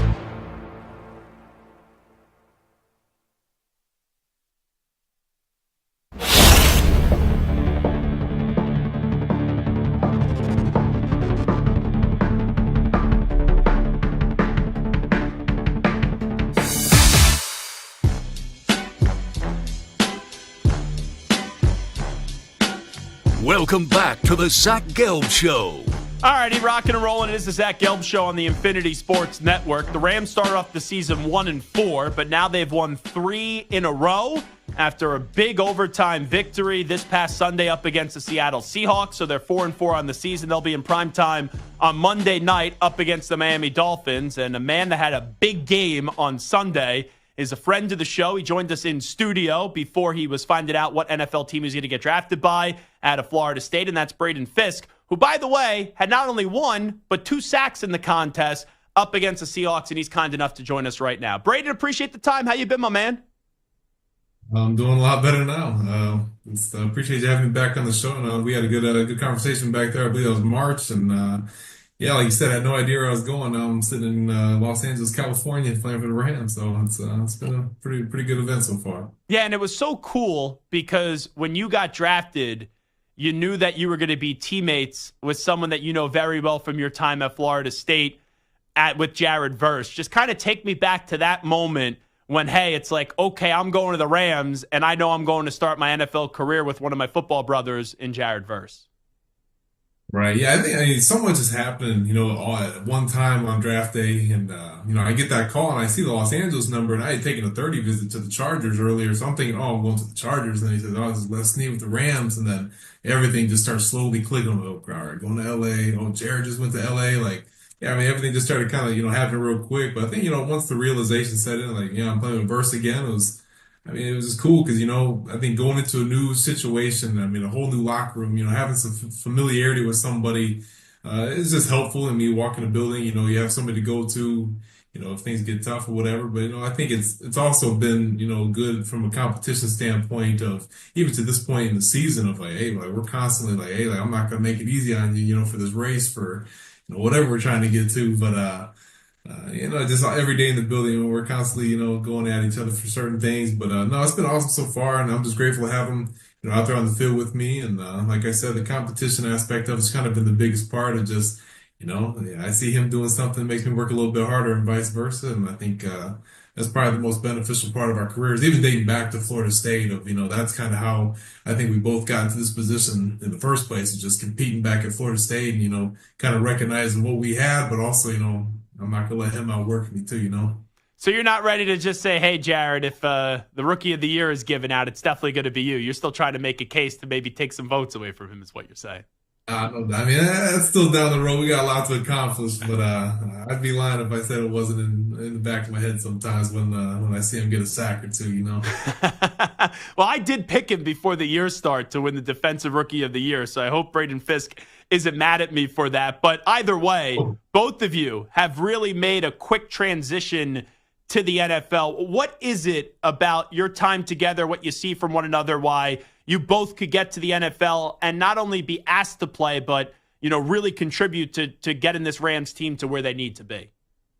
Yeah, I think early on, even in OTAs and training camp, you kind of get that glimpse of, okay, this is what it could look like. You're going against NFL players, so you finally get that first initial of like, okay, this is where I stand.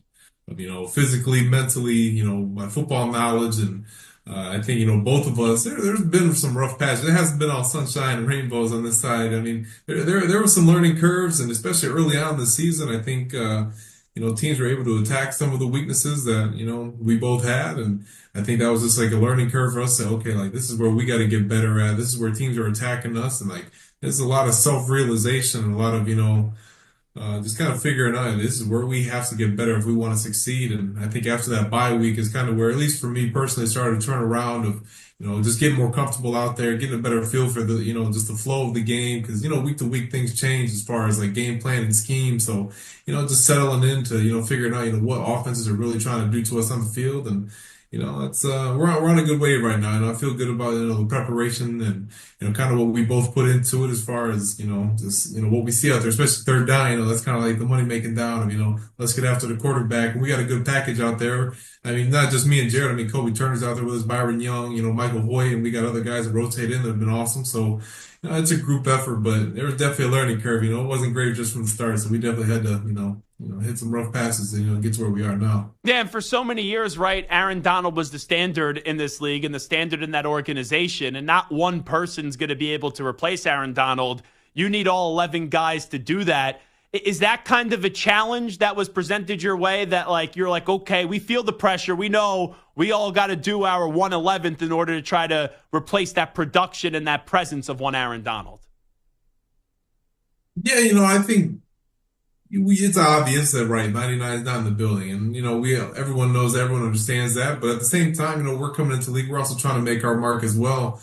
You never want to discredit what, possibly the greatest ever. In my eyes, I think he's probably the greatest ever played the game has done. But at the same time, I want to be able to step in. I know Jared wants to be able to step in. Kobe and BY are still trying to make their mark in the NFL as well. So I think when you got 4 guys that are hungry and then you add everybody else in, guys that are hungry and trying to make their mark, I mean, I think our rush and, just our, run defense, everything has just gotten better. And, you can never forget what, Aaron Donald did, but, we want to step in there and be able to say, hey, we can still be a really great defense, a really great pass rush. And, the dip doesn't have to be what everyone thinks it's going to be. And you guys put on a heck of a performance, right? Even when Geno was driving the ball at times, you guys were able to pick him off a few times late. And then in overtime, if they get the ball and go right down the field, the game's over if they score a touchdown.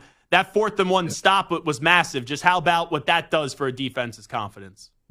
Yeah, man, 100%. Even the down before, I mean, it's 3rd and 1. We get them to 4th and 1, and then, it's a matter of, are they going to bring the field goal team out? Are they going to bring the offense out? And sure enough, that offense trots out. They're trying to get to the big personnel, and you kind of look around, and, from the outside looking in, we're a young defense, but I think we're all out on the field. Like, yeah, come on, bring that offense out here, give us another chance. And I think that's kind of been the big, the big emphasis on our defense is make them snap it again. Make them snap that ball one more time. And anything can happen. And sure enough, they tried us out there, and the defense stepped up. We got the offense the ball back, and give Matt Stafford the ball with with an opportunity to score. I like our chances there. So I think that's just our big thing of our defense. We're a young defense. We get along well. We're energized. We all we're just out there flying around. I think that's the most fun part about it. So yeah, 4th and 1, we got it done. That was huge, especially going forward for confidence with this defense. I mean, you feel kind of unstoppable at times, but it's been a learning curve. So I'm just glad to see where we've made it to this point.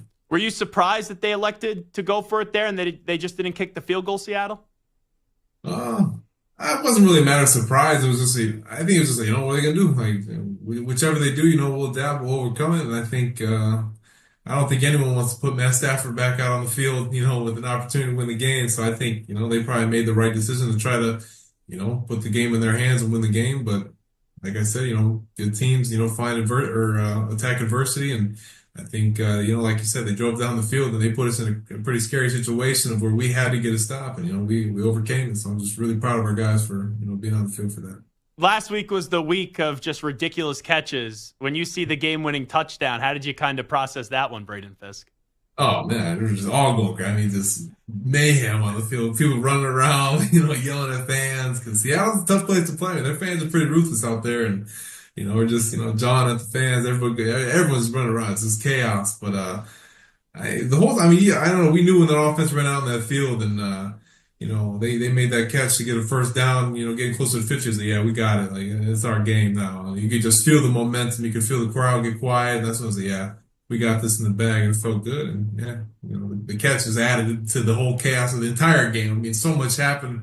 We think we got it sealed. They block a punt. It's just it was insane just how everything unfolded. It was a great finish. And that was a real tough win for you guys. And I think it shows what this team is capable of. And I know you guys have had to go through a lot of injuries this year, but even with Puka coming back, he gets ejected, which I didn't love the call, but it doesn't seem like anything really breaks this team, because there could have been moments this year, Braden, where this team, could have already been broken and, have such an even bigger hole to kind of dig themselves out of. Yeah, most definitely. And I think, with the mix of, young talent and also the veterans that we have in the locker room that have done this before, I think, the biggest driving force to the team is, fighting through adversity. I mean, like you said earlier in the show, we started out 1-4. We hit the bye week and I said, all right, where do we stand? And, we had to make a decision when we came back of who we were going to be going forward. And, I think just between the, the vet leadership that we have on our team, with the Matthew Staffords, even like Kobe Turner, he's a great leader on our team. Rob Heavyson, guys that have been in this league and have done this before. I mean, just being around those guys and seeing, hey, when we get back from this bye, like we're going to take this to a whole nother level. And, we're on a 3-game, it was 1 game at a time. We're on the third of, the games of, we've been back off the bye, we're 3-0 off the bye. So, it's just kind of building off that, how do we stack that? How do we continue to grow? And, I think each week is, it's a new week to attack, another team. And that's one thing I've learned, being in this league so far is, every week counts, every play counts. Like, they got really good players on their side of the ball too. They get paid money too. So, I mean, every week's a toss up, but, whoever, comes out there ready to fight and just has that mentality, I think, we got a good chance. Yeah, and a few weeks ago, right, there was a lot of speculation about Cooper Kupp getting traded. Even there was one wild report out there about Matthew Stafford getting traded. Like, everyone gave up on you guys. In the locker room, I know you guys try to ignore the noise, but you guys are human. You hear it. Like, Cooper had to respond about it. I talked to Puka Nacua about it on the show. Did people doubting you guys kind of maybe pull a little something extra out of this team to get you guys back to 4-4? Yeah, I mean, I think a little bit of that, always plays a part. I mean, like you said, you always try to, in your meetings, your team meetings, and say, hey, like, you got to block out the outside noise. You can't listen to what's out there, because people are always going to be feeding, the fire, fueling the fire of, the Rams are done. They're going to completely evacuate and trade. But I think internally we were saying, hey, like, we're still a really good football team. Like, we know what good football is, and we got the right guys to do it. And I think from our young player standpoint, we're all starting to get a little grasp of the NFL and starting to try to make our mark and just growing and learning, getting better. So you add that to what we already have. Yeah, I mean, I think we saw it as an opportunity, to really attack this thing and coming off the bye, getting fresh, getting healthy, like you said. Really, yeah, like just start with one. Let's win this game. We'll move on. We'll just keep growing from there. So I'm excited going forward. I mean, I got a lot of faith in this team and a lot of faith in the guys I go to work with. So I'm excited. And I've been around the league long enough. I know how this works. 1 week, right, and the team's going to be trading everybody and Cooper Kupp and Matthew Stafford. And then a few weeks later, just wait. At one point, there will be whispers.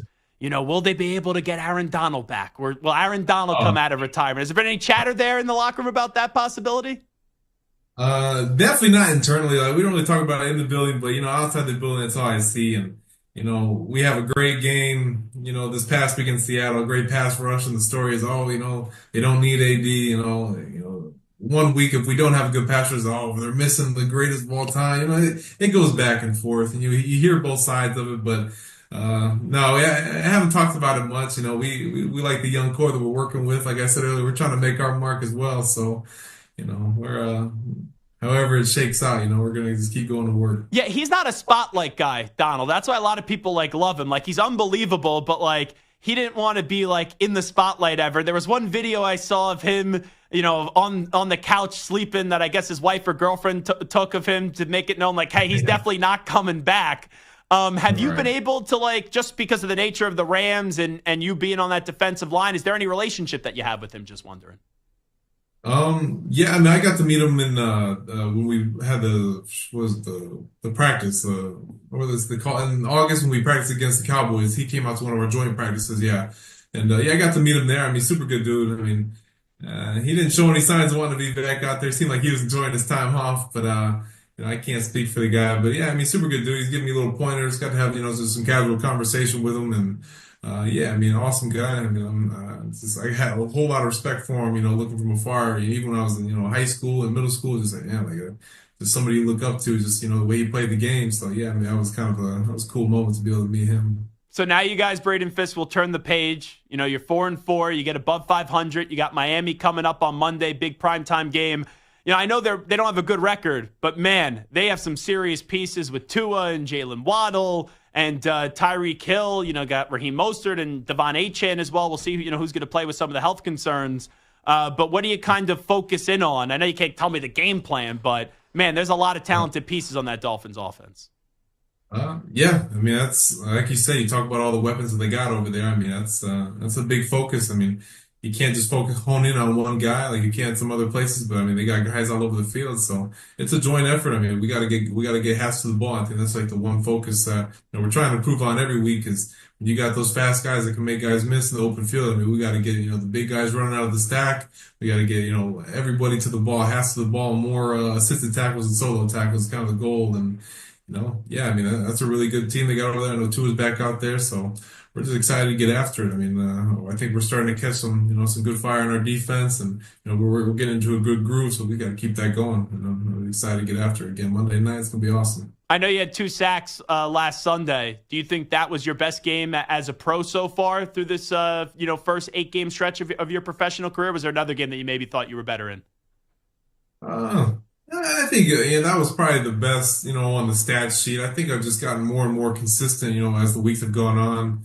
I think really since maybe the Chicago Green Bay, games when, things really started to click and I'm just getting more comfortable out there. But, yeah, I mean, I think on paper it probably looks the best, but I'm proud of what, I've been able to accomplish so far, but, I'm nowhere near where I want to be. So I'm just, it's a good little start, but, I want to really start to, hone this thing in and, really, attack the run game better and get better in the pass game and really start putting this all together.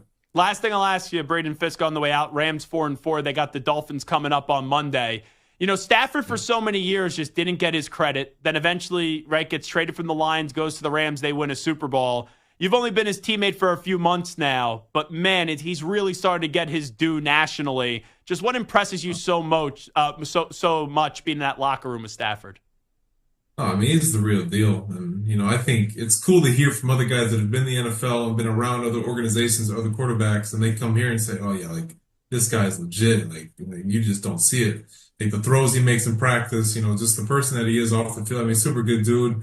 It's kind of hard to believe that, he was in college in 2007, 8 in that range, but it's really cool being around him and, just the way he's able to, take control of the locker room, take control of the team. And like I said, in those big moments, like when he has that ball, there's really no worries. You're on the sideline like, yeah, Matthew's got it. We're going to be all right. So, I'm just blessed to be in the position that I'm in to, be in a locker room with somebody like that. I mean, in my eyes, he's a legend, to him, he's still playing football, but, I grew up watching Matthew Stafford and, it's kind of cool, to be in that locker room and just to see it firsthand. And, some of the throws in practice, you're like, oh my, how is this possible? I mean, even like in the Seahawks game, some of those throws late in the game, like that's top stuff. I mean, that's like the best of the best right there. So, I mean, it just doesn't get old. And it's cool to see that, it's still, he's still doing it at his age and that we're just making it happen, getting wins with it. Well, good health the rest of the way. Keep on kicking ass. We're really happy for your early success, and thanks so much for doing this once again.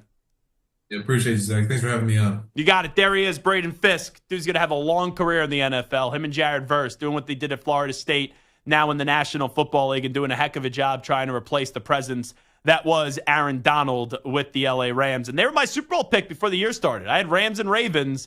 And the Rams, don't let them get hot. They're getting hot right now at 4-4, and they could definitely go on out there with how crowded the NFC West is and win that division. So really appreciate Braden Fiske for joining us. We'll do our NFL MVP draft next. Update time first. Here is Zach. Infinity Sports Network Sports Flash. Well, the NBA is back in action with a full slate after having off for Election Day, and the Cavaliers take on the Pelicans with Cleveland off to a marvelous start under new coach Kenny Atkinson at 8-0. And he said this group has a strong belief in themselves. The confidence of the group, the camaraderie. I said it about Donovan. There's a quiet confidence about this team. There's a humility, but they know they're good. I don't know. It's not swag either, right? It's like we know we're good. The Thunder are also unbeaten, looking to build on their breakout season from a year ago. They are in Denver. The defending champs have won 7 of their first 8, and Boston will host the 6-1 Warriors tonight, while UConn begins its latest title defense. The Huskies looking for a three-peat open this season against Sacred Heart, while Rutgers 25th in the nation to start off, and the Scarlet Knights unveil fabulous freshman Dylan Harper when they take on Wagner. The other highly touted freshman, Ace Bailey, is out with a wrist injury, and the Padres have given manager Mike Schilt an extension through 2027 after he led them to the playoffs in his first season at the helm. I'm Rich Eckerman. This is the Infinity Sports Network. Follow us on X. Our handle is INF Sports Network. That's INF Sports Network on X.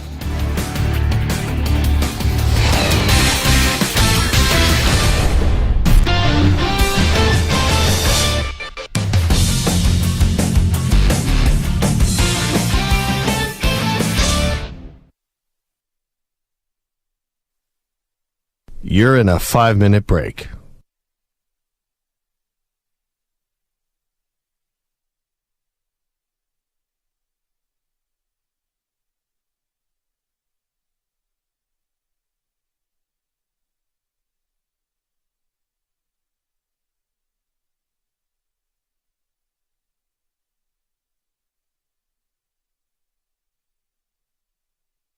Four minutes, 30 seconds remaining.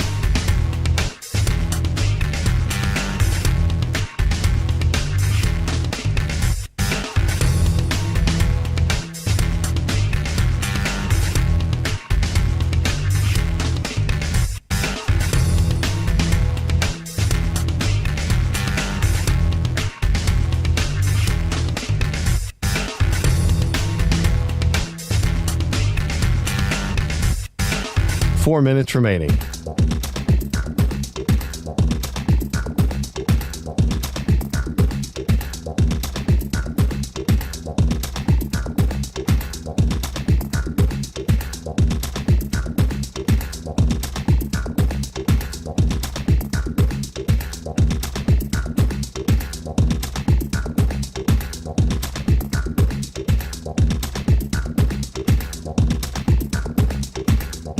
Three minutes, 30 seconds remaining.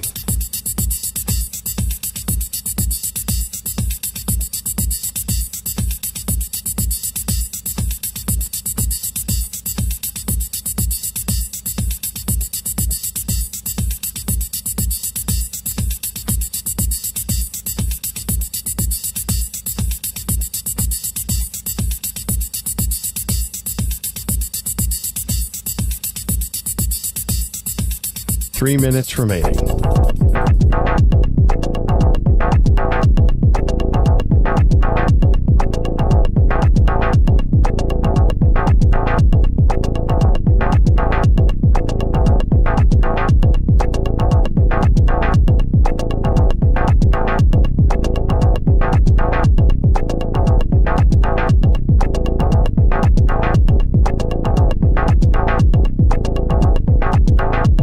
Two minutes, 30 seconds remaining.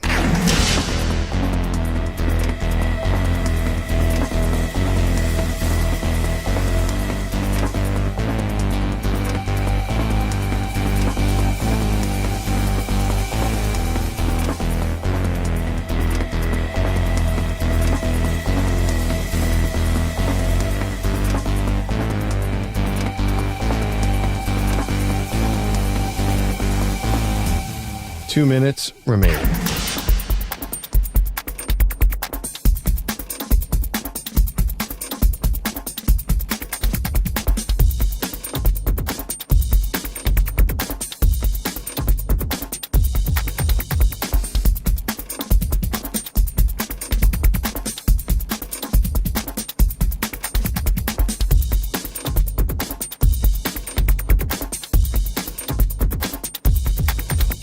One minute, 30 seconds remaining.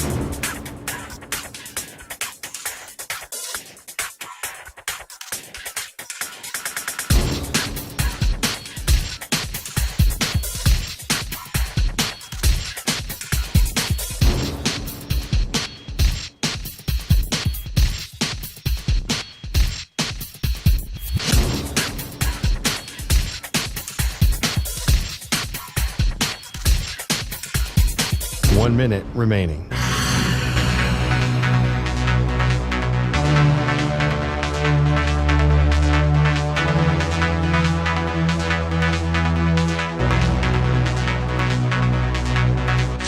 45 seconds remaining.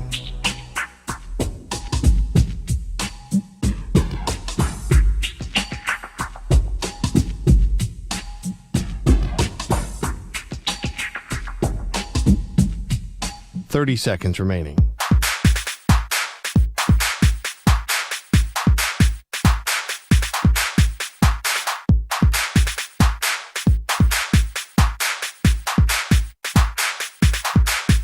Fifteen seconds.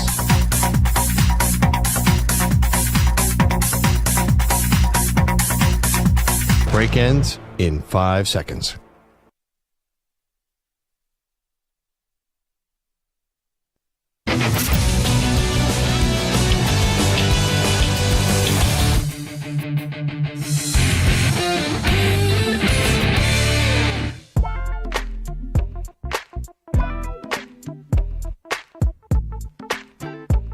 Welcome back to the Zach Gelb Show on the Infinity Sports Network.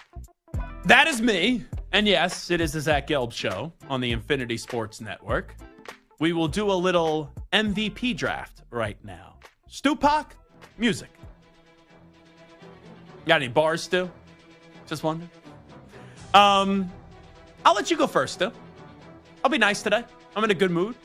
I'll let you go first. What do you got? All right, I will go with the guy who I think at this point would win it if the season ended today. Obviously, there's a lot of time left, but I think Josh Allen is kind of on a collision course to win this award, and he would be my number one pick here.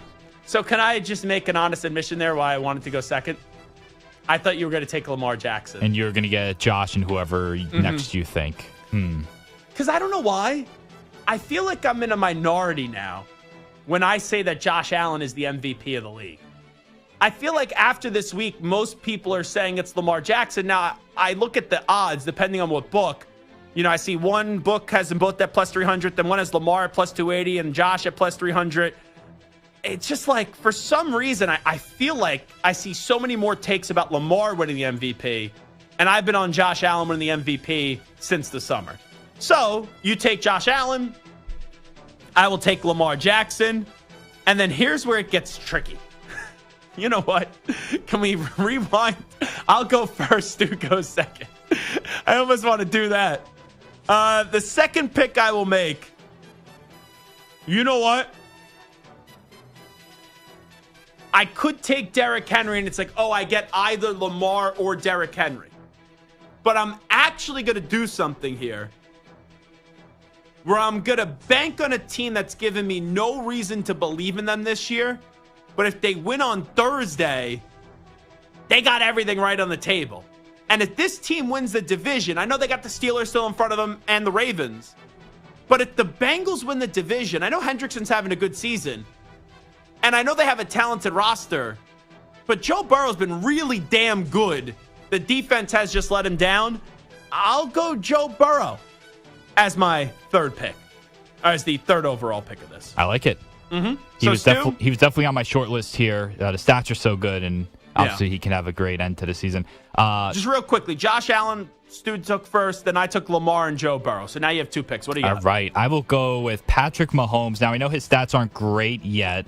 There's still a lot of time to play. And if the Chiefs go 17-0 or 16-1, I don't know. Even if his stats aren't like, you know, the top three in touchdown passes, I just think a 17-0 Chiefs team, there's a chance that he could win it. And I think there's still a lot of time for him to put up some pretty good numbers at least. What's more likely? If the Chiefs go undefeated, Mahomes wins the MVP or Andy Reid wins Coach of the Year? I think Mahomes MVP because I think they'll give Coach of the Year to somebody who they didn't expect to be that good that makes the playoffs with like 10 or 11 wins. I think it's really tough to give Mahomes the MVP. I do.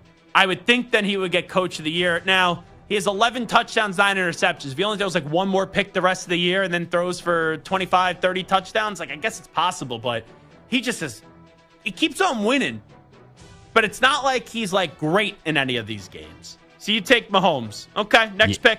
I will go Jared Goff in that same kind of, you know, the fact that You're killing me still. They could win, 15 games. He has pretty good stats. They might be the clear best team in the NFC. He would be someone new winning the award. So I like his chances as well. Okay. My next pick, I don't think they would give it to him. But if this team wins the division, not only he's going to win Offensive Rookie of the Year, but he should get some MVP votes. Jaden Daniels will be my next pick. So far off the board, we are 6 picks in. Stu takes Josh Allen. I take Lamar Jackson and Joe Burrow. Stu then takes Mahomes and Goff. I then take Jaden Daniels. So for my 4th pick, this is where we got a little interesting here.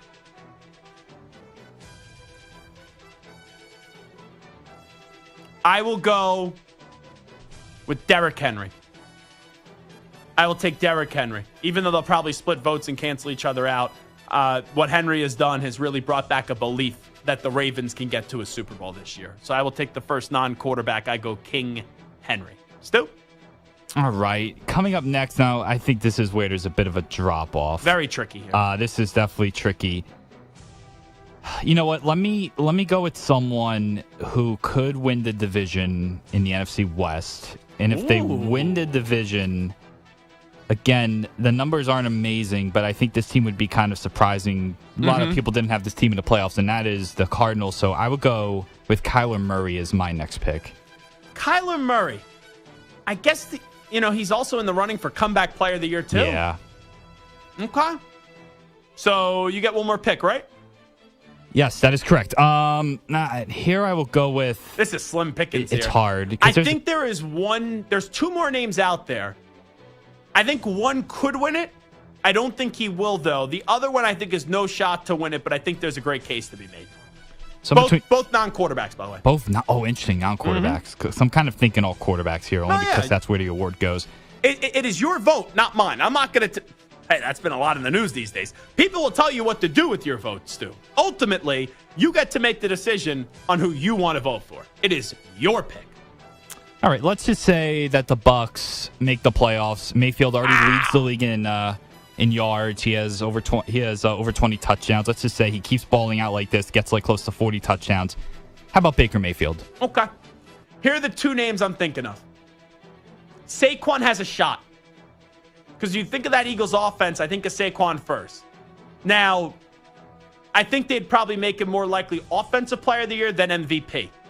The other non-quarterback I'm thinking about, TJ Watt. If the Steelers win that division, the first player I think of is TJ Watt. I will go, though, with Saquon. And I'm looking at the odds. Saquon is at plus 7,500.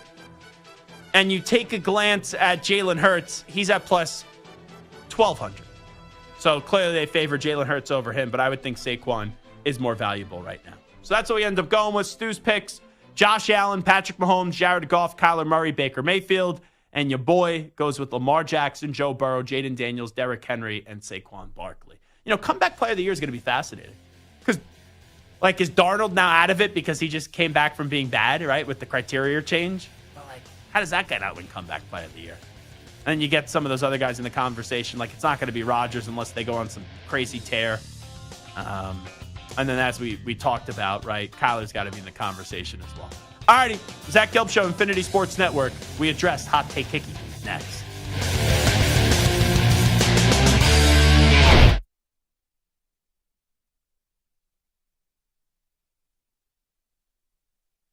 You're in a 5-minute break.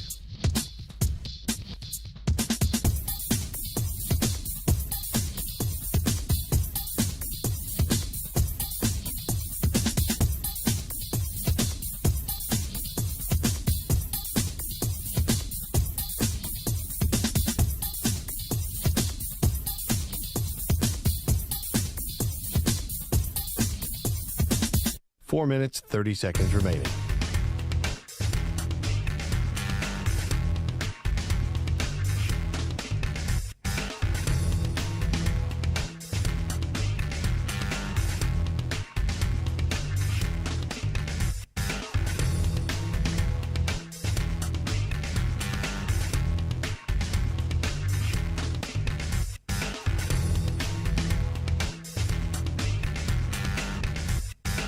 Four minutes remaining.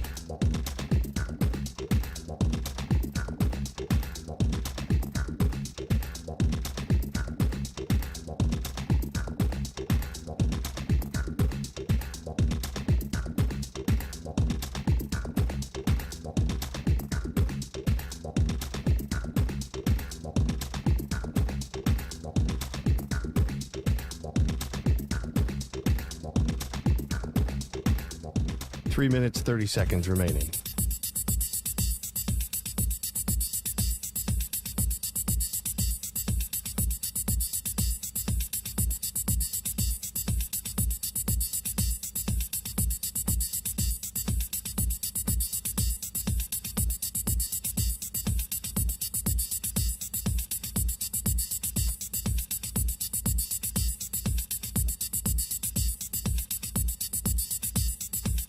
Three minutes remaining.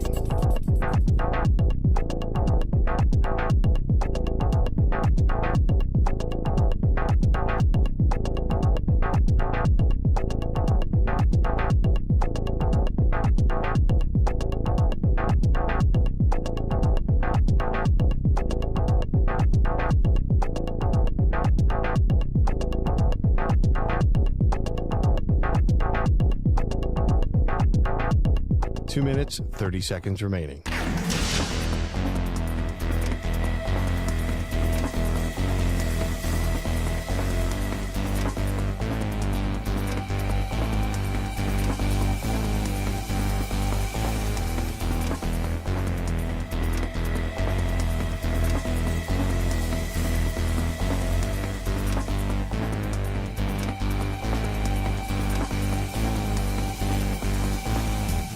Two minutes remaining.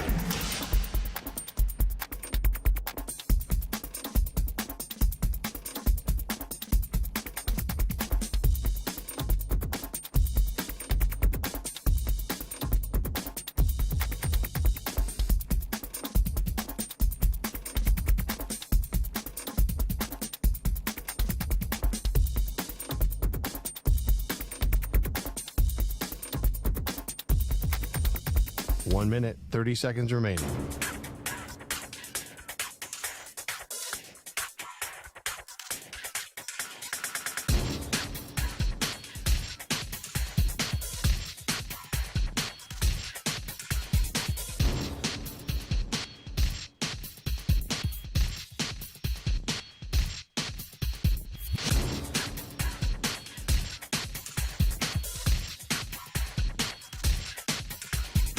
One minute remaining.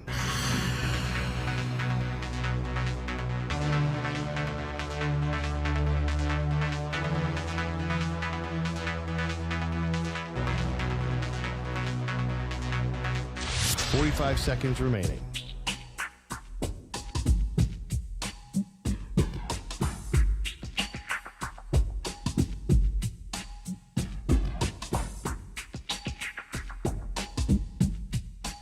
Seconds remaining.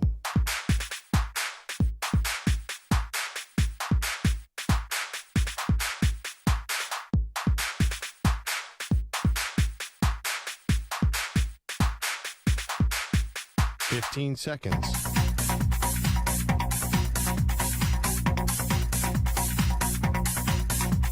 Break ends in 5 seconds.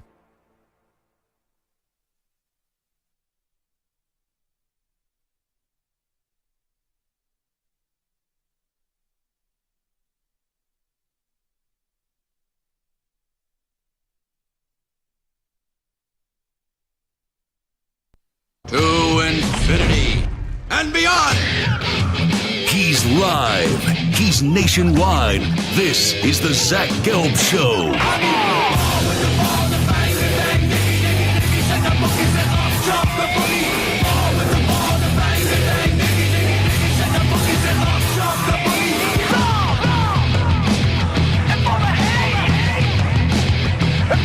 Here's your host, Zach Gelb. Forget the election. Forget the college football playoff rankings. This segment right now for the next 15 minutes or so, I don't want to say it's the highlight of my week because that would be really lame and really pathetic, but I was really looking forward to this.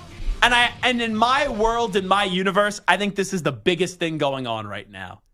And it's because Ryan Hot Take Hickey is joining us on his weekly spot in studio. There was so much buzz that we pushed it back an hour because I wanted to just wait and wait and wait and wait to get to talk to Hickey.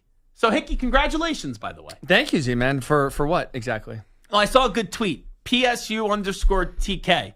Okay. State College went red. So we finally won a big game. That's how Penn State fans are spinning it, because your football team can actually win a big game. Well, State College was red on Saturday with Ohio State red. So there's a lot of things that we got to unpack from this game. Sure. This is now in back-to-back years. You have had this dangerous amount of confidence that Penn State would beat Ohio State. And you were just dead wrong this year in a fair take going in, because there was a legitimate question about the Ohio State offensive line. But this is what I love about you. When you are so confident about something, you make it seem as if there's a 0% chance that that team could do what actually tough football teams do. And as Thomas Dimitroff said the other day, nut up and actually find a way to do better than what's expected of them.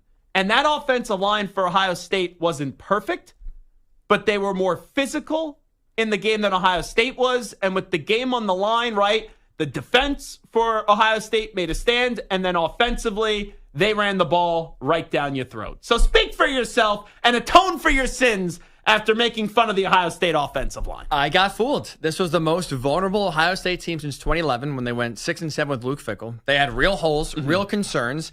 This was supposed to be the year. You're at home. Penn State's offense is actually looking competent. You have some playmakers. You have a good defense. This was supposed to be the year. And I got fooled.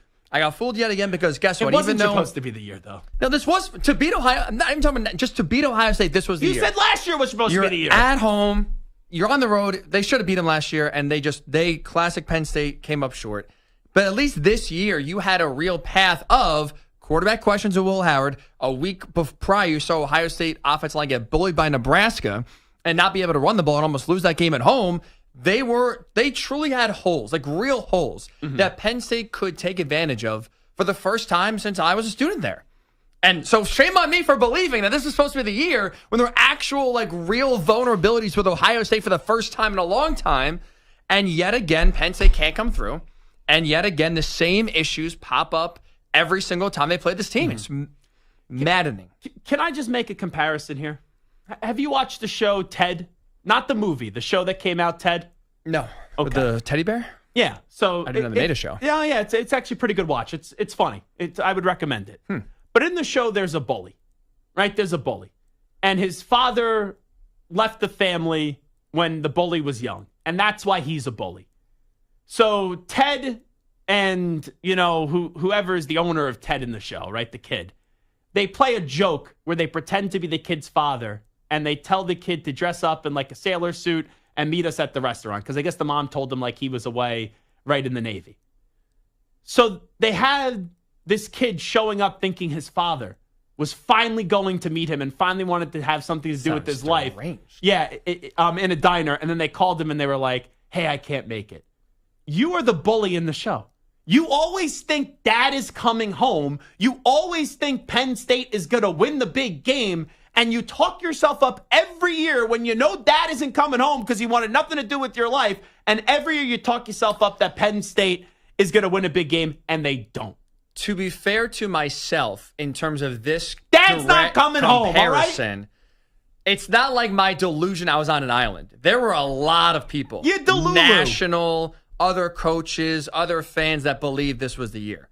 We all got fooled again, but my delusion, sometimes I could be on an island by myself.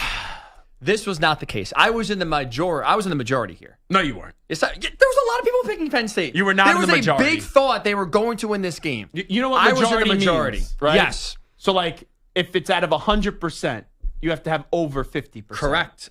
Did you see a lot of people picking Ohio State? Yes. I didn't. You want to know who? Who? The most knowledgeable person talking about college football on this station. Me. I saw Nick Saban wearing a Nittany Lion. And let me say this. I have stripped you of your status. For years, I have given you the crown. You have been the king of college football. I have said Hickey's the most passionate and knowledgeable about college football. You predicted that Penn State was going to win. I had Ohio State winning. And then also, last night I went 12 for 12 in the bracket. I got every matchup right. Every matchup right. So I have relegated you to the backup quarterback duty. You are now the second most knowledgeable person on this network with college football. To take a victory lap, the Ohio State prediction, fine. To take a victory how about lap Michigan last year? Over the rankings is a little. I'm just saying. That's a stretch. And I see some other national radio shows, not on this network. I'm not taking any shots on this network, but on the ESPN that put out a little bracket thinking they were going to get everything right, and they weren't 100% right. I mean, the AP poll was they followed the AP poll except for one. They flipped Ohio State and Georgia. I'm a good student. Outside I do my that, homework. Sheesh. They I do didn't my have homework. a lot of creativity there. No, I'm just saying. By the way, they were not right, but anyway, it's a different but you know what? You know what? I'm actually disappointed in you. Why? Because I saw one of these videos you put out, and your voice went to an octave that I didn't even know it was possible to go to. You're really incensed about any of these rankings. I don't care on the first ranking. They got the 12 teams right. If you want to say the order's wrong, fine. But how do you get so fired up about the ranking of a BYU? Okay, they were 9, but they're the 4th seed right now, so who cares if they rank them 9 and then they end up getting the 4th seed just because of the format the 4 highest ranked conference champions get buys? It matters because of the criteria you're using. They are clearly not using the same criteria when you're judging teams. So if they're not going to judge teams evenly in week 11, what makes you think they're going to judge them evenly in week 15 when it's time to actually make the real bracket? So how far you think BYU should be in front of Penn State? BYU should be 4. They should be in front of Penn State. They should absolutely be in front of Penn State. Indiana should be in front of Penn State. Miami should be behind. Absolutely, without a doubt. Wait, Miami should be behind Penn State? Oh, yeah. Miami should be 8. No. Who are they beating? They don't have a loss, though, and they have a Heisman Trophy winner at quarterback. And if they played Penn State, and you know what? If they played Penn State with the state of your offense, I would trust Cam Ward to outscore. With that Miami defense? I would. No chance. Just like there was no chance that Ohio State was going to be able to beat you guys. Chance. Ohio State's defense is one of the best in the country. Look, Penn State's offense was disappointing. Miami's right now defense can't stop anybody. Your offense scored 6 can't points. stop anybody. 6 points. Miami should have lost to Vatech, got a lucky call on a reversal. Yeah, Still nobody's they've had aware flaws. of. They had to come back against Cal. They got a lucky somehow referees love throwing targeting flags ever except that one call. They should have 2 losses realistically in a weak but they don't. ACC. But they don't not because of their talent, but because of the referees.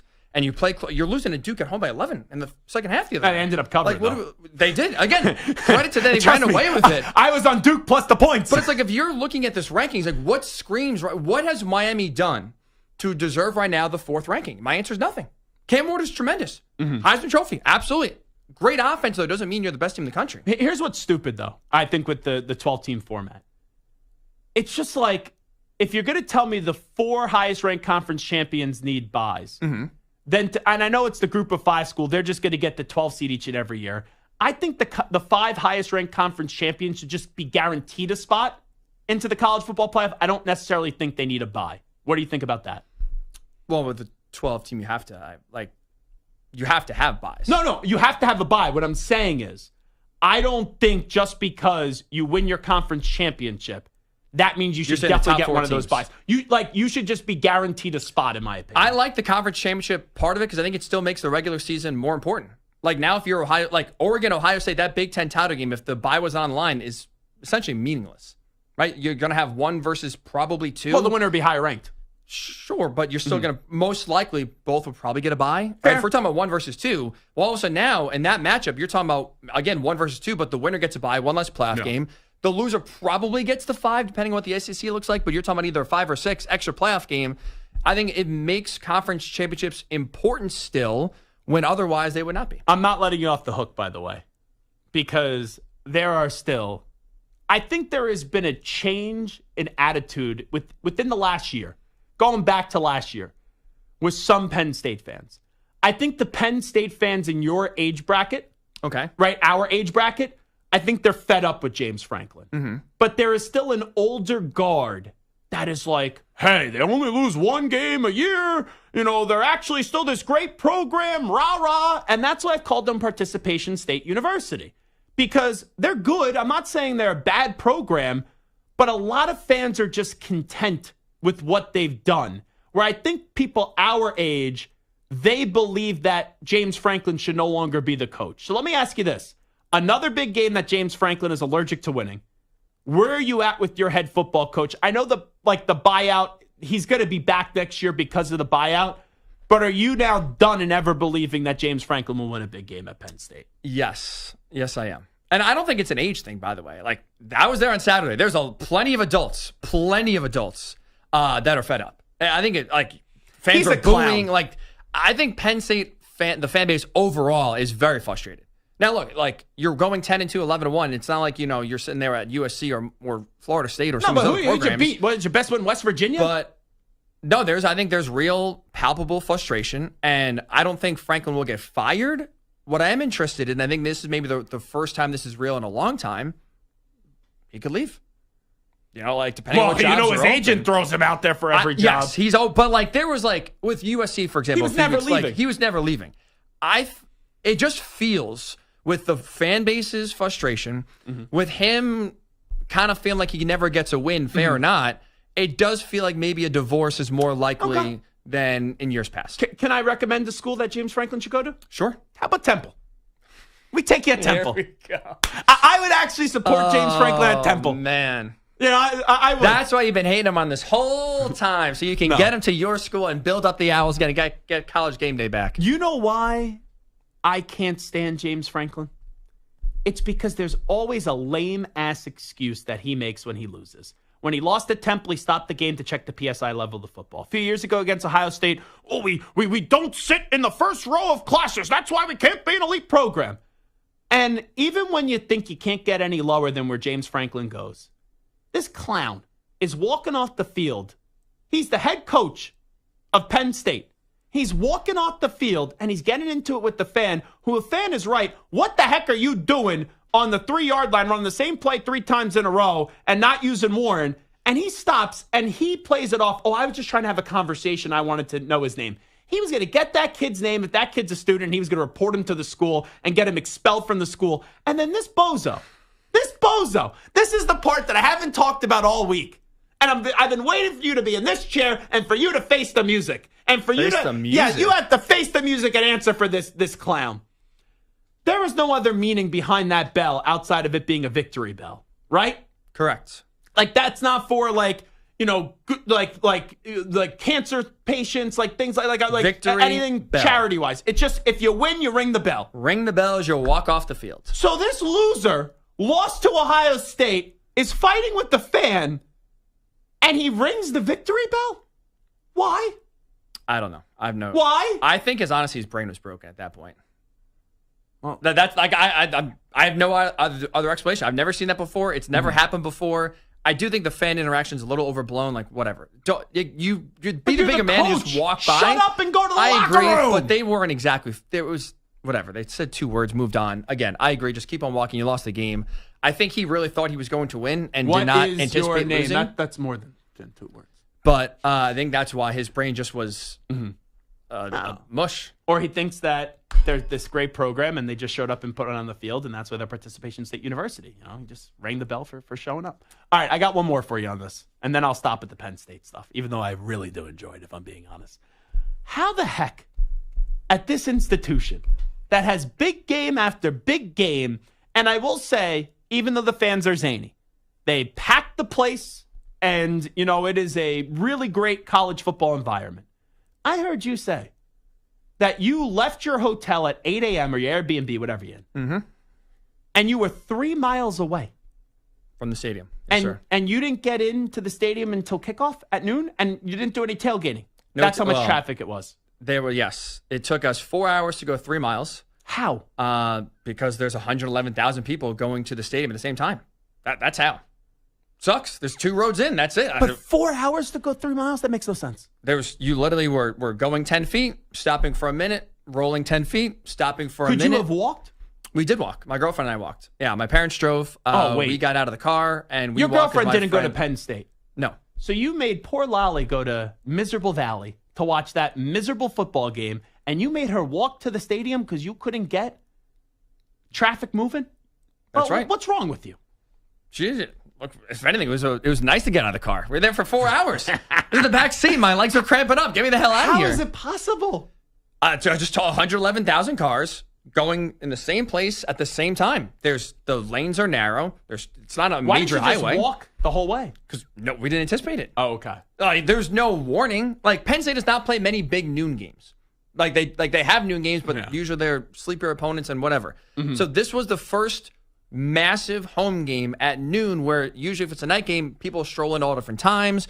The traffic patterns, again, Here it's you wake up early. They made a big emphasis, get there early. Everyone got there early. Mm-hmm. The problem was Can I be honest, one way, one road this way, one road that way, and that's it. What were your tailgate plans? One of my best friends, his family always throws a big tailgate every time they go, so we're going to go meet up with them. Can I be real? 8 a.m.? That's a little late. They got there about 7:30. Like when I went to Ohio State, Michigan last year, I forget. I don't think that was a 3:30 kick. I think that was noon. Yeah, they always play at noon. Yeah, they always play at noon. Like we were up at 5 a.m., slinging beers, eating leftover Zingerman sandwiches, and we walked right to that store, Ubered right to that stadium. 8 a.m.'s a little early. You passed your prime in the tailgating world? Oh, not at all. I think there's going to be plenty of time. Shotsky was flowing. Like they so were getting after it. So you drunk going into the stadium? I had a few beers or drinks in the car, yeah. Okay. So I'm not drunk, but you didn't tailgate in the back seat as much as we could. You were usually the king of the instant reaction video. Mm-hmm. Why was there no instant reaction video after the game? Because there's zero service at Penn State. But you could still record it and put it out later. I want to say my battery. Because also we weren't going back we were going downtown to just drink our sorrows away. And I'm already draining half my battery just to text my friend to meet him up because of this stupid traffic. Mm-hmm. So yeah, that's essentially why. Okay. What was there to say? So the first college football playoff rankings came out last night. They did. As accurately predicted by your boy. Oregon, Georgia, Miami, BYU buys. Boise State, Ohio State. How do you think that game would play out if it was played tomorrow? Ohio State. Okay. They walked to the Final Four. I mean, okay. Lucky that they got a great seed. If that if it holds. Alabama at Texas. I like Texas in that game. I think Texas's offense and Alabama's vulnerabilities in defense give the Longhorns the edge. Okay. The Ryan Hickey Bowl. Notre Dame, your first love. At Penn State, your second love. I know what I said before. I'm not counting this as a big game. It is. Penn State would win this game. Riley Franklin. Leonard, he would. Well, I say that. Watch. Then Riley Leonard throws for 300 yards and they win the game. He would win that game and then lose by 40 to Georgia the next week. Okay. But Penn State would win. At Tennessee. I like the Hoosiers. I think Indiana can win that game. I think they really can. They don't get stopped by anybody. And Tennessee's offense is too up and down for me. I'm not ready to go there yet. I'm monitoring something. I'm contemplating something. I'm contemplating taking Indiana up against Ohio State. Contemplating. I don't hate it. They're very well rounded. Their defense is very good. Now again, the biggest knock is they played nobody, so we'll see how good it is. But they score with anybody. They can run the ball really well. They are good defensively. They're tough. They're physical. They're fast. It's going to be a really fun game. For the teams that were not in the top 12, who is the team outside of the top 12 that you think has the best chance of making the playoff moving forward? I still think it's A&M. I know they just got their doors blown off by South Carolina. I think it's a good team. They could be Texas at the end of the year? I think they can. Okay. I think it's going to be a fun atmosphere. That's going to be a great atmosphere. Holy cow. I thought you would have said SMU because you were down on Miami. I mean, I'm down on Miami. Mm-hmm. I think it's an interesting game. And I'm intrigued by LSU and Ole Miss, too. Both have to get through this weekend. But if you do get through this weekend, you got two more wins. Look, this is not deflecting from James Franklin. Mm-hmm. You're picking Lane Kiffin to win a big game? He's a James Franklin of the SEC. I'm not saying I expect it. I'm just saying it's a possibility. It's out Technically, yes. I am not sitting here saying... Ole Miss wins on Saturday, even though there's no reason to believe in my football team throughout the years. Ohio State, you're a bunch of schmucks. Your offensive line sucks. We are going to win. We're going to be unbelievable. We are going to be great. We're the greatest team ever. No, I'm not doing what you do every year. And I can guarantee this. Next year, when there's a big game, I could do your takes. I can. Next year, when there's a big game for Penn State, you'll find a way to prop yourself back up into believing. This one was one that cut deep. This one really hurt. When it comes to Penn State, you're an addict. You can't help yourself. This one felt like the year, and this one more than ever really, I think, sends the message home. Okay, last thing on the game, and then I will dismiss you, and we'll take a break. I'm in the principal's office. How they didn't use Warren enough was criminal. Agreed. Where are you at with the quarterback who has never popped off to the level that I and you both thought he could? And then also, where are you at with your offensive coordinator? Because this was supposed to be the new shiny guy that was supposed to change this team and make them unbelievable, and they had 6 points. 6 points at home. I thought Aller, maybe not great. I thought he was really good on Saturday. He played well. It's not his fault the receivers can't catch the ball. I mean, he threw a touchdown pass that was right in the receiver's hands. He gave away to the DB. Heck of an interception. Another second down and long play converted. Receiver inexplicably drops it. I thought he ran the ball well. I thought he played great, honestly. Great stretch. Receivers stink. Can't get open either. Giving them no. You know what? That's Franklin's biggest problem. It has been. They have not been like, I know they've had receivers go to league and have success, but when you've had the quarterback, they've never been able to get good receivers there. Can't get any separation. Like, where the heck is Fleming? 29. He stinks. He's 0. And I didn't even realize he had one catch. See, if I'm the if Penn State had me as the offensive coordinator for the whole game, they would lose. If they had me for the offensive coordinator down at the goal line, you guys would have won that game. Like, how do you not just do a direct snap to? You have Warren snap the ball and take the. How do you not just do 4 direct snaps with Warren if you're going to run the same play 3 times with your running backs who are overrated? Let's be real, and not just have Warren just bulldoze through people. I don't have an answer. He's a great player. He's a top 15 pick in the draft. He's one of the best all-around players in college football. Mm-hmm. And again, another theme for Penn State in these big games: their best players don't touch the ball enough. 3 rushes, 3 catches. That's it. It's like you guys are trying to lose. I mean, they play not to lose. That's a frustration. They play these games not to lose, and they lose every time. You know, I actually hope you guys win a playoff game this year, because then it'll get people thinking that you guys are actually like, here we go. Great. That's what I hope. All right, last thing. I promise. Who are your Heisman 3? Go ahead. Heisman 3 right now. 1, 2, 3. Oh boy, you really put me in the spot here. What did we say last week? I said I still will put who's number 1? Travis Hunter, Ashton Genty, Dylan Gabriel, Cam Ward. Those are the 4 choices I think right now. I mean, Cam Ward's playing great. Mm-hmm. He'd have to be number 1, honestly, right now. Ashton Genty slowed down a little bit. I'd still put him at 2. Travis Hunter 3. Dylan Gabriel 4. Okay. And is there a 5th? You want Shador Sanders? Huh. If I had to put a 5th, I think it'd be Shador, honestly. He's playing well. They're ranked. I don't know. Okay. Put me on the spot. I apologize. You got it. You're like James Franklin. In the big moment, you crumble. That's exactly right. It is the Zach Gelb Show on the Infinity Sports Network. You're in a 5-minute break.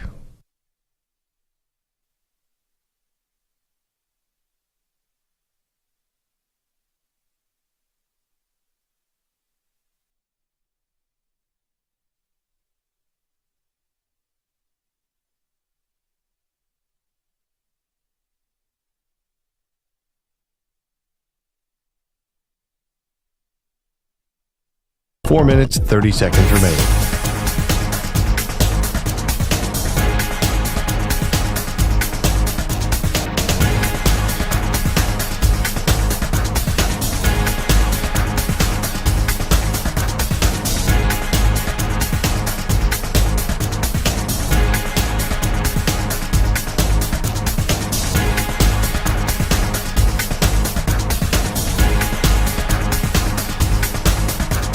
Four minutes remaining.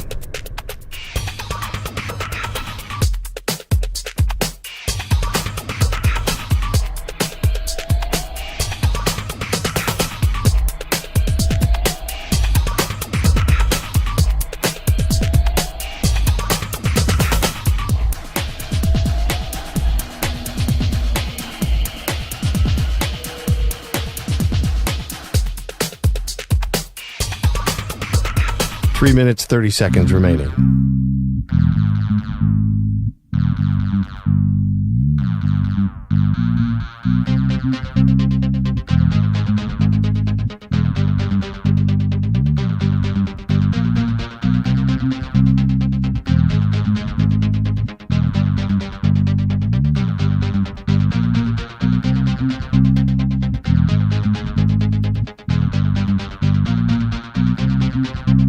Three minutes remaining.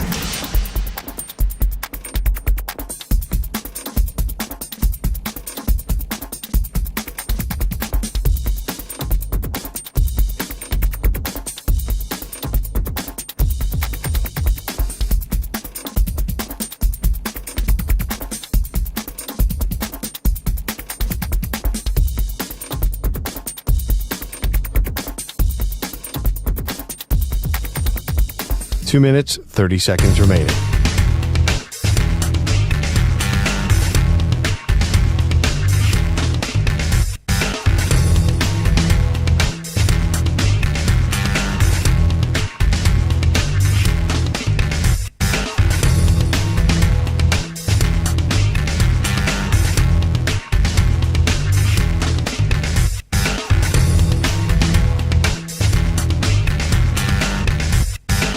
Two minutes remaining.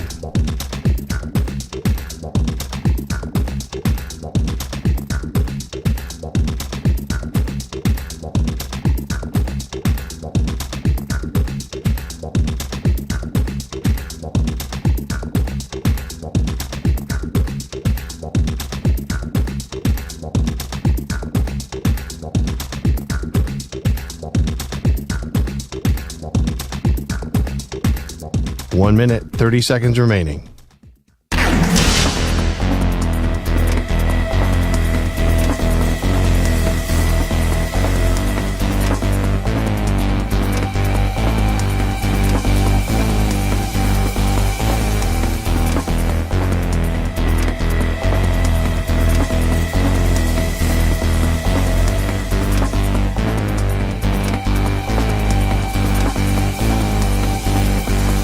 One minute remaining.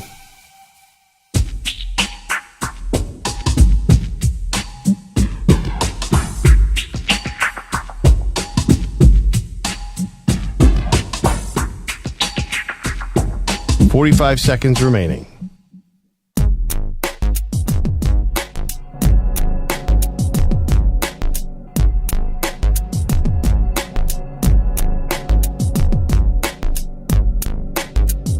"30 seconds remaining.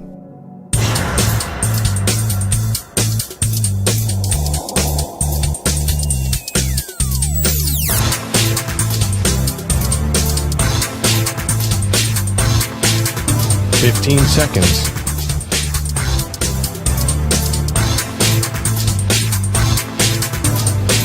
Break ends in 5 seconds.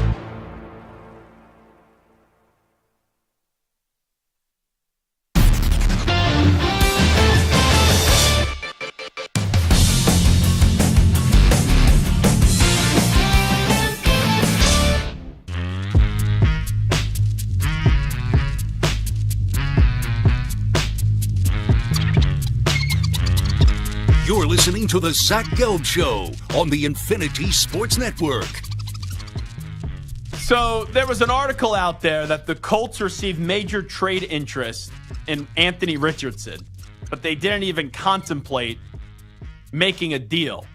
This is Stephen Holder, who covers the Colts for the ESPN, and he had this to say, which with the NFL trade deadline looming, this was going back to the other day. Here's an interesting development. There have been multiple inquiries in recent days about the availability of Colts QB Anthony Richardson, who was benched last week. All suitors have gotten the same answer.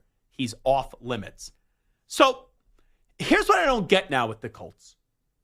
So you just lost these next 3 games now. If you incorporate the loss from last week, you got to be 2-2 after this 4-game stretch, which you already started off with a loss.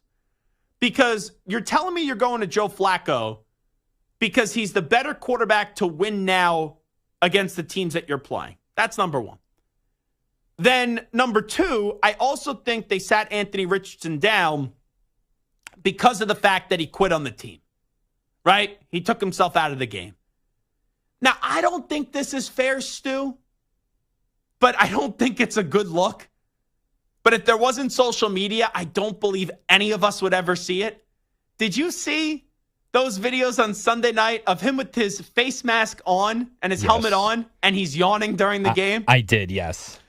When you are the week prior benched because of the fact that you were running around in the field, you got tired and you tapped out and you took yourself out of the game, I know he's probably bored.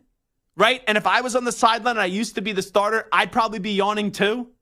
Heck, there's been sources that tell me that there was once a producer here that may have been yawning during somebody's show. And said host was not happy with that producer yawning. There may also be an update anchor here that often yawns from time to time as well that a host may not be happy about. But with that being said, when you get benched for basically quitting because you're tired, I don't know, Stu. It's not a good look, even though we probably shouldn't see it, but because of social media, we do see it. When the quarterback has a helmet on, and it's kind of like a sick game, because they're always going to show the camera on him, and then you zoom in and you're like, oh, was that a Richardson yawn? Not a good look. That's what I'll say. Not a good look. If he's that tired, he should probably mask it in some way, I would say. Now, it was a night game. So, maybe had his coffee earlier in the day. And it's past his bedtime. And that's another reason Anthony Richardson not a big game quarterback. At night, primetime moments, he could be like what Kirk Cousins used to be in the primetime. With him being that tired. Being on the bench. What are you doing? And I get it could be tedious and boring, but like, geez, you got to look a little bit more lively there on the sideline. But here's where the Colts lose me. So, like, I get it. They want to go to the playoffs this year. They think they have a chance to go to the playoffs. But this team has no chance to get to a Super Bowl. They're not going to win a playoff game. And in all likelihood, I don't think they'll be a playoff team. Like, there's a chance. Like, look at the way that Flacco played with the Browns last year and how fun of a story that was. They didn't even win a playoff game with the Browns last year. So it's like, if you're telling teams that you're not going to trade Richardson, you're at least giving off the impression that he's still your franchise quarterback. So for a guy who hasn't played a lot, why would you then sit him down? And if it was to say, hey, you got to be more of a professional, you can't quit on the team, all right, you sit him down, you embarrass him, you undress him basically for a week. But the Colts the other day said they have no intention of starting him the rest of the year. They've now said that twice since this benching. The day they benched him, and then they said it at one point after the game. So I do think, because you look at a situation where you got Bryce Young and you got Anthony Richardson. It's like Bryce Young is now getting his opportunity. How bizarre is the Bryce? Like, Andy Dalton gets in the car accident. He's back on the field. And then it's like, oh, now we're just going to go back to Bryce Young. And Bryce Young's going to play this week as well. Is Bryce Young and Anthony Richardson, are they both going to be back with the Panthers and the Colts next year? I still think Anthony Richardson's going to be starting for the Indianapolis Colts. But Bryce Young for the Carolina Panthers, if they don't fall, like if they draft a quarterback, they got to trade Bryce Young. But if they don't take a quarterback, he could be back. I would say, gun to my head right now, Richardson starting next year for the Colts. Bryce Young's on a different team. Stu, what say you? I think Richardson's definitely on the Colts. I think Bryce Young is the one that's interesting. I think, kind of like you said, if they draft a quarterback, he's gone. But if they don't draft a quarterback, right now they're kind of, they won another game, so they might not be in the prime position that they used to be. I think he's back. So the question now becomes, who are the teams that called? You look at the Jets. Could they have maybe called with Rodgers maybe being done at the end of the year? Do you want some insurance if you're the Dolphins with Tua and that history? The Raiders. You guys don't got a quarterback. The Browns, knowing that you need to replace Deshaun Watson. It's like you look around Tennessee. Now, they won't trade him in division. You could get Bryce Young. You couldn't get Anthony Richardson. I think the Giants are going to draft a quarterback. I don't think they would trade for one, but if it's not a lot of capital, then that's a possibility. NFC West, I think everyone's good in that spot. NFC North, everyone's good in that spot. And in the South, the Panthers won't trade him in division. But like a team like the Saints, maybe they take a flyer on a player like an Anthony Richardson. But I still think Richardson's going to be starting there next year. And I think Bryce Young will be somewhere else. But I really do believe for the Panthers, it would behoove them. Because, I do think Shador and Cam Ward are the two best quarterbacks. Are either of them generational? I don't know about that. If you get with how much work that needs to be done in that organization, if you get a haulback, if you're picking second or third and someone wants a quarterback, I would seriously contemplate that because there's a lot of work to do there. All right, we'll come on back in the news brief. Here's Zach. Infinity Sports Network Sports Flash. And it's brought to you by PXG Golf. Staying long and straight on the golf course is easier than ever with PXG clubs. Take your game to a whole new level and save $10 per club at pxg.com/football and use code football. The NBA is off to a good start with two unbeaten teams. The Cavaliers are 8-0 under new coach Kenny Atkinson and look to continue their winning ways tonight in New Orleans, while the Thunder have won 7 straight to begin the season and are in Denver. And not to be overlooked, the Celtics are 7-1. The defending champs host the 6-1 Warriors. Boston has won its last 3. Jason Tatum said no extra motivation is needed tonight. Playing against Steph Curry and somebody that I'm close with, and obviously I'm close with Draymond Green, so I know it's a finals matchup from a few years ago. So from that standpoint, getting to play against those guys. We've had a lot of battles over the last couple of years, so I'm sure it'll be fun. UConn is looking to become the first team to win 3 straight titles since the UCLA dynasty under John Wooden. The Huskies begin their latest title defense against Sacred Heart. And coming up shortly, it'll be Rutgers against Wagner as Dylan Harper, one of the top freshmen in the nation, makes his collegiate debut. I'm Rich Ackerman. The Infinity Sports Network is on your smart speaker. All you have to say is, play Infinity Sports Network.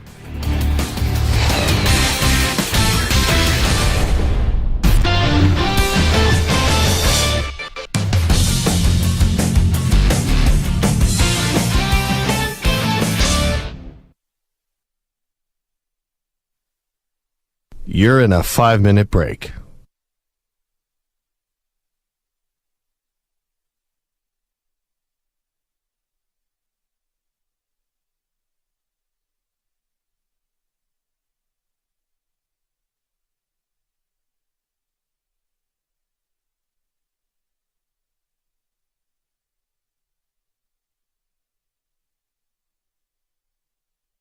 Four minutes, 30 seconds remaining.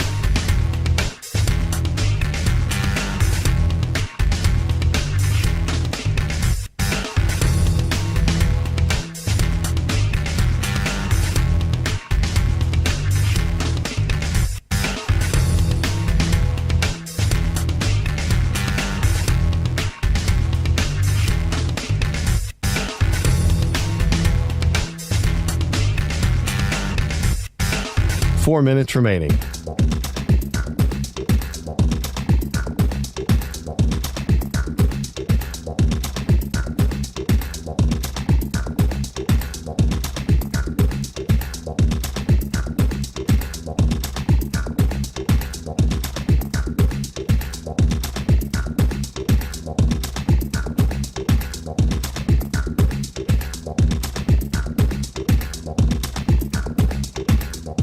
Three minutes, 30 seconds remaining.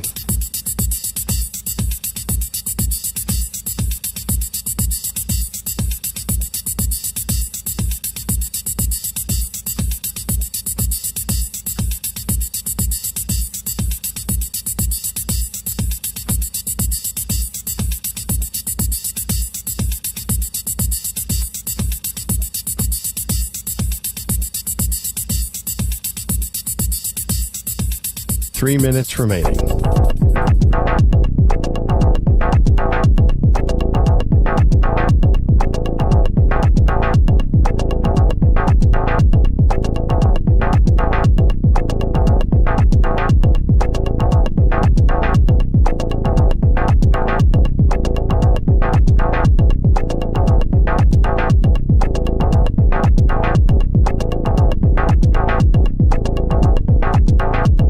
Two minutes, 30 seconds remaining.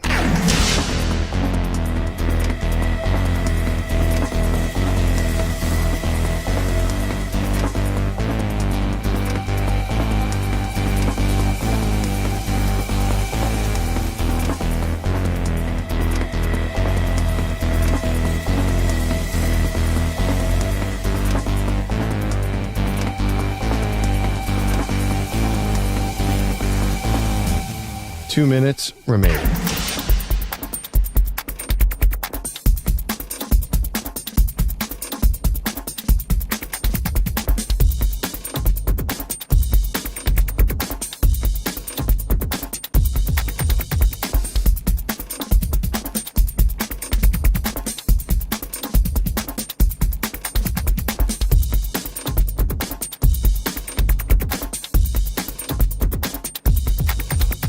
One minute, 30 seconds remaining.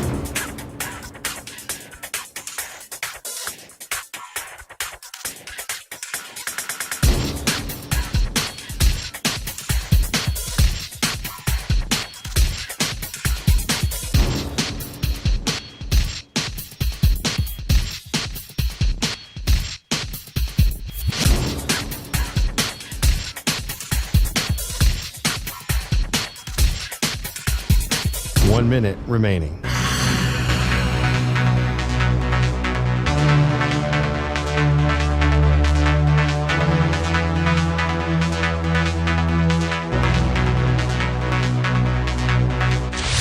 Five seconds remaining.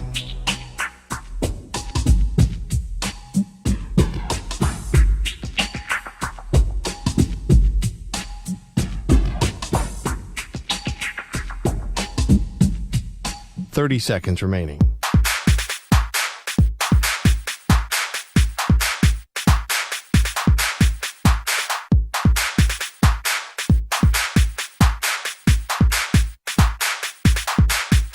$15 seconds.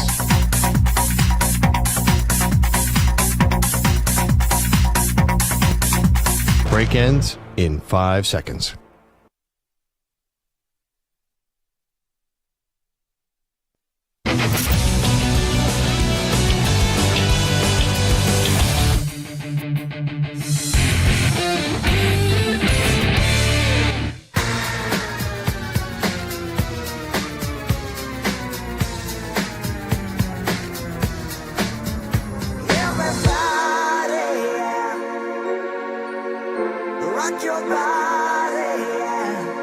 Hey, this is Howie. And this is Nick. We're the Backstreet Boys. And you're listening to the Zach Gelb Show. And guess what? Zach is back. All right. He's live. He's nationwide. This is the Zach Gelb Show. Oh, my God, we're back again. All right, it is the Zach Gelb Show on the Infinity Sports Network. Let me go through my binder here. I'm like Mike McCarthy on the sideline right now. I'll actually show up, but with the big binder and going through all the pages to find the right read. All right, it's time to answer Ask the Pros question of the day. It's brought to you by O'Reilly Auto Parts. Bill in New Hampshire says, Zach, when you're looking at the college football playoff rankings, who's the team in the final rankings that you think will be the number one overall seed, most likely to be so? You can submit a question by tweeting at INFSportsEd or at Zach Gelb using the hashtag AskThePros. Think O'Reilly Auto Parts for all your car care needs. Get guaranteed low prices and excellent customer service from the professional parts people at O'Reilly Auto Parts. I think it's pretty obvious at this stage. It's the team that was number one last night, and it's Oregon. Now, here's the difficult part. Can Oregon not win their conference championship if they're undefeated, right? Still be the number one seed, number one in terms of the ranking, and then be the fifth seed. Like, if Oregon, for example, they probably play Ohio State, and so it probably wouldn't in the Big Ten championship game. And then if Ohio State gets their revenge, it's like one of those things where, then Ohio State would obviously be 1-1 there. So probably not there. But I would still say Oregon's the most likely because they're undefeated right now. And you got Maryland, Wisconsin, Washington. That should be win-win-win. And then you just got to see who you're playing in the Big Ten championship game. And it's either going to be Indiana or Ohio State. Indiana plays Ohio State. So we're probably going to end up seeing Oregon, Ohio State in the Big Ten championship game. And can Ohio State beat Oregon in the Big Ten championship game? Of course. But I would rock and roll with Oregon right now. You know what I think was the best thing to happen to Oregon? Is that they didn't lose the game early, but they didn't play well early, and everyone kind of counted them out. Now, there's still questions that they could go out there and win a championship.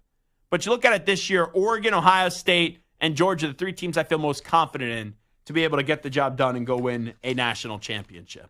All righty, let's update you on some of the biggest stories in the world of sports with some audio. We get to a news brief, and we do that right now.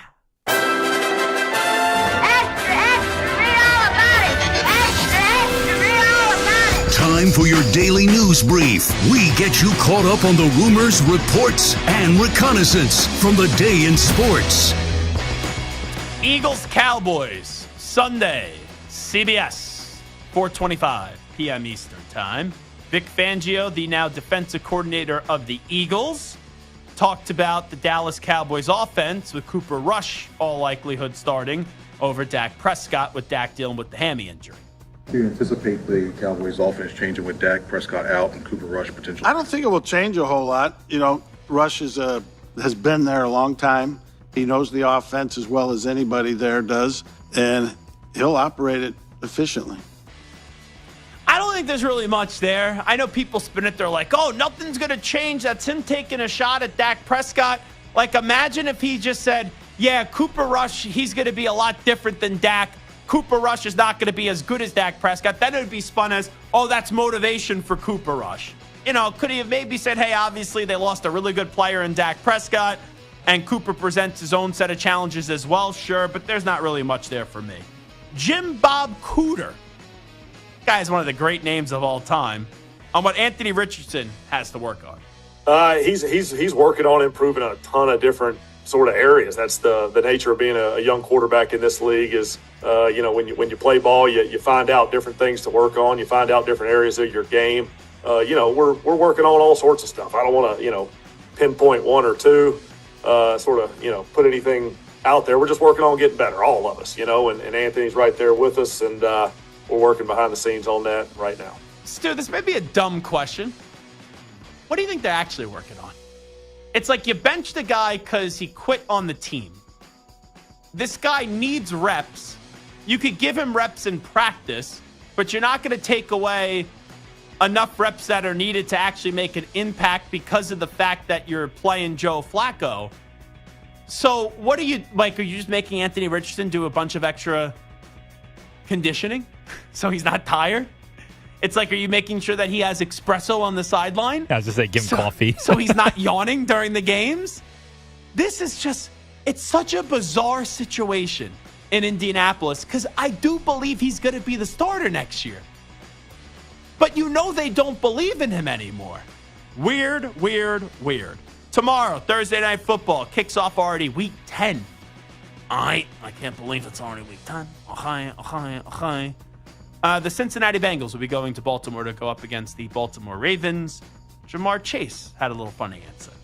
Short week, Jamar. The preparation obviously gets crunched down by a lot. Does it feel to you like cramming for a test back in school? Like what's a short week? I didn't study in school. But it's a lot. My man!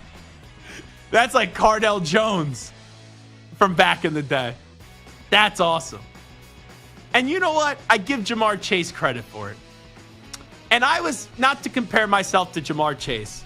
Did you do a lot of studying, by the way, Stu, in school? Just wondering. Were you a big studier? Yeah, probably not as much in college, but definitely in high school and grade school. I think I went to a breakout room once. I did very little studying because I knew what I wanted to do. So to me, my tests were doing like extracurricular activities, which were being a part of the student TV station, being a part of the student radio station. I don't even remember really studying for tests. Like the history of radio that I took, I may have partied a little bit too hard before that 8 a.m. final. And let's just say I may have walked into that final still feeling a little bit from the night before and still not being a sober state of mind. And I thought it was going to be multiple choice. And it ended up being a fill in the blank with no word bank. So I flunked the history of radio, the final, but I still passed the class. But I can't remember studying that much in college. I can't.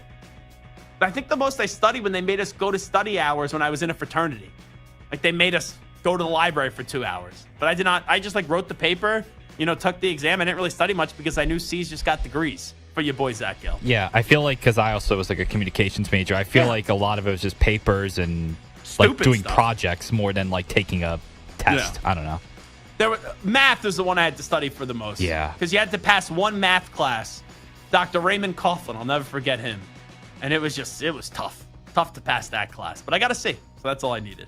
Now let's go to DJ Moore explaining walking off the field during a play this past Sunday. Tweaked ankle. I was coming back because I seen Caleb scrambling. Ankle went in and out. I was already couldn't stop. So my momentum took me out of bounds and then I just walked off. Which, the noise, I hear it, seen it, but he didn't care. So it is what it is. Do you understand why people saw that as a bad look? I mean, they could take it how they want to. They wish they did, and without even knowing what happened mid-play. So can't stop y'all from doing what y'all want to do. I actually have no problem with what he did. If he legitimately tweaked his ankle on that play, what are you going to do? Just lie down in the middle of the field? Like, he hobbled off, and he wasn't going to allow himself to just get, killed on the play when he can't move. I think that's a big difference than what Anthony Richardson did and then what DJ Moore did. If you're injured, you're injured. All right, let's go to Andrew Berry. Plans for Deshaun Watson once he returns. This was a big year for Deshaun. What are your plans for him as far as next season? Yeah, Tom, really our focus with Deshaun, I would say for any player with a season-ending injury and a major injury is first and foremost with the recovery and to make sure that he gets healthy from the Achilles injury. Everything else we'll deal with at a later moment. Not a ringing endorsement right there. I kind of hope they move on from him this offseason. Let's go to Coach Prime. Good story about Shedeur Sanders. We had a guy, I'm not going to call his name, jump into the portal that didn't have furniture in his home. Shedeur brought him furniture, loaded him up. He then jumped in the transfer portal and didn't even say thank you, didn't even say bye. But he don't trip because he's blessed enough to do it. But that's who this young man is. And he's always been, that's why I call him grown. He's always been mature for his age and for the stage of life that he's in right now. And he's a phenomenal human being. I'm proud of him. I'm proud of him as a young man. I would love to know who the player was, where did he transfer to, and why did he transfer? But that's kind of like a jerkish move. You know, Shedeur gets you furniture, being a good teammate. Obviously, like, I don't think you just get any teammate furniture. Like, you have to have either a good bond with the teammate or, you know, you believe in the teammate, right? And you get him furniture because you have the funds, right? You make enough money and you come from money. So you get this teammate furniture, and you would think when you would leave, you would at least have the common decency to say, hey, Shedeur, it's not working out here. I'm leaving because of X, Y, and Z, but I really appreciate what you did for me. So I think that's a good story for Shedeur Sanders. I don't know why it was brought up by Coach Prime. I find it funny why it was actually brought up. But that, like, Stu, imagine if I got you, like, furniture. You know, let's say you had an office here, Stu, and I got you a bunch of furniture for your office. And then you go, you know what, I'm leaving the show. You don't tell anyone, and you don't say, hey, by the way, Zach, even though it didn't work out here, I really appreciate what you did. Just low class. Thanks for the furniture. Yeah. And I'm assuming he didn't return the furniture. I'm sure he didn't leave it in his dorm or apartment at Boulder's campus. All righty.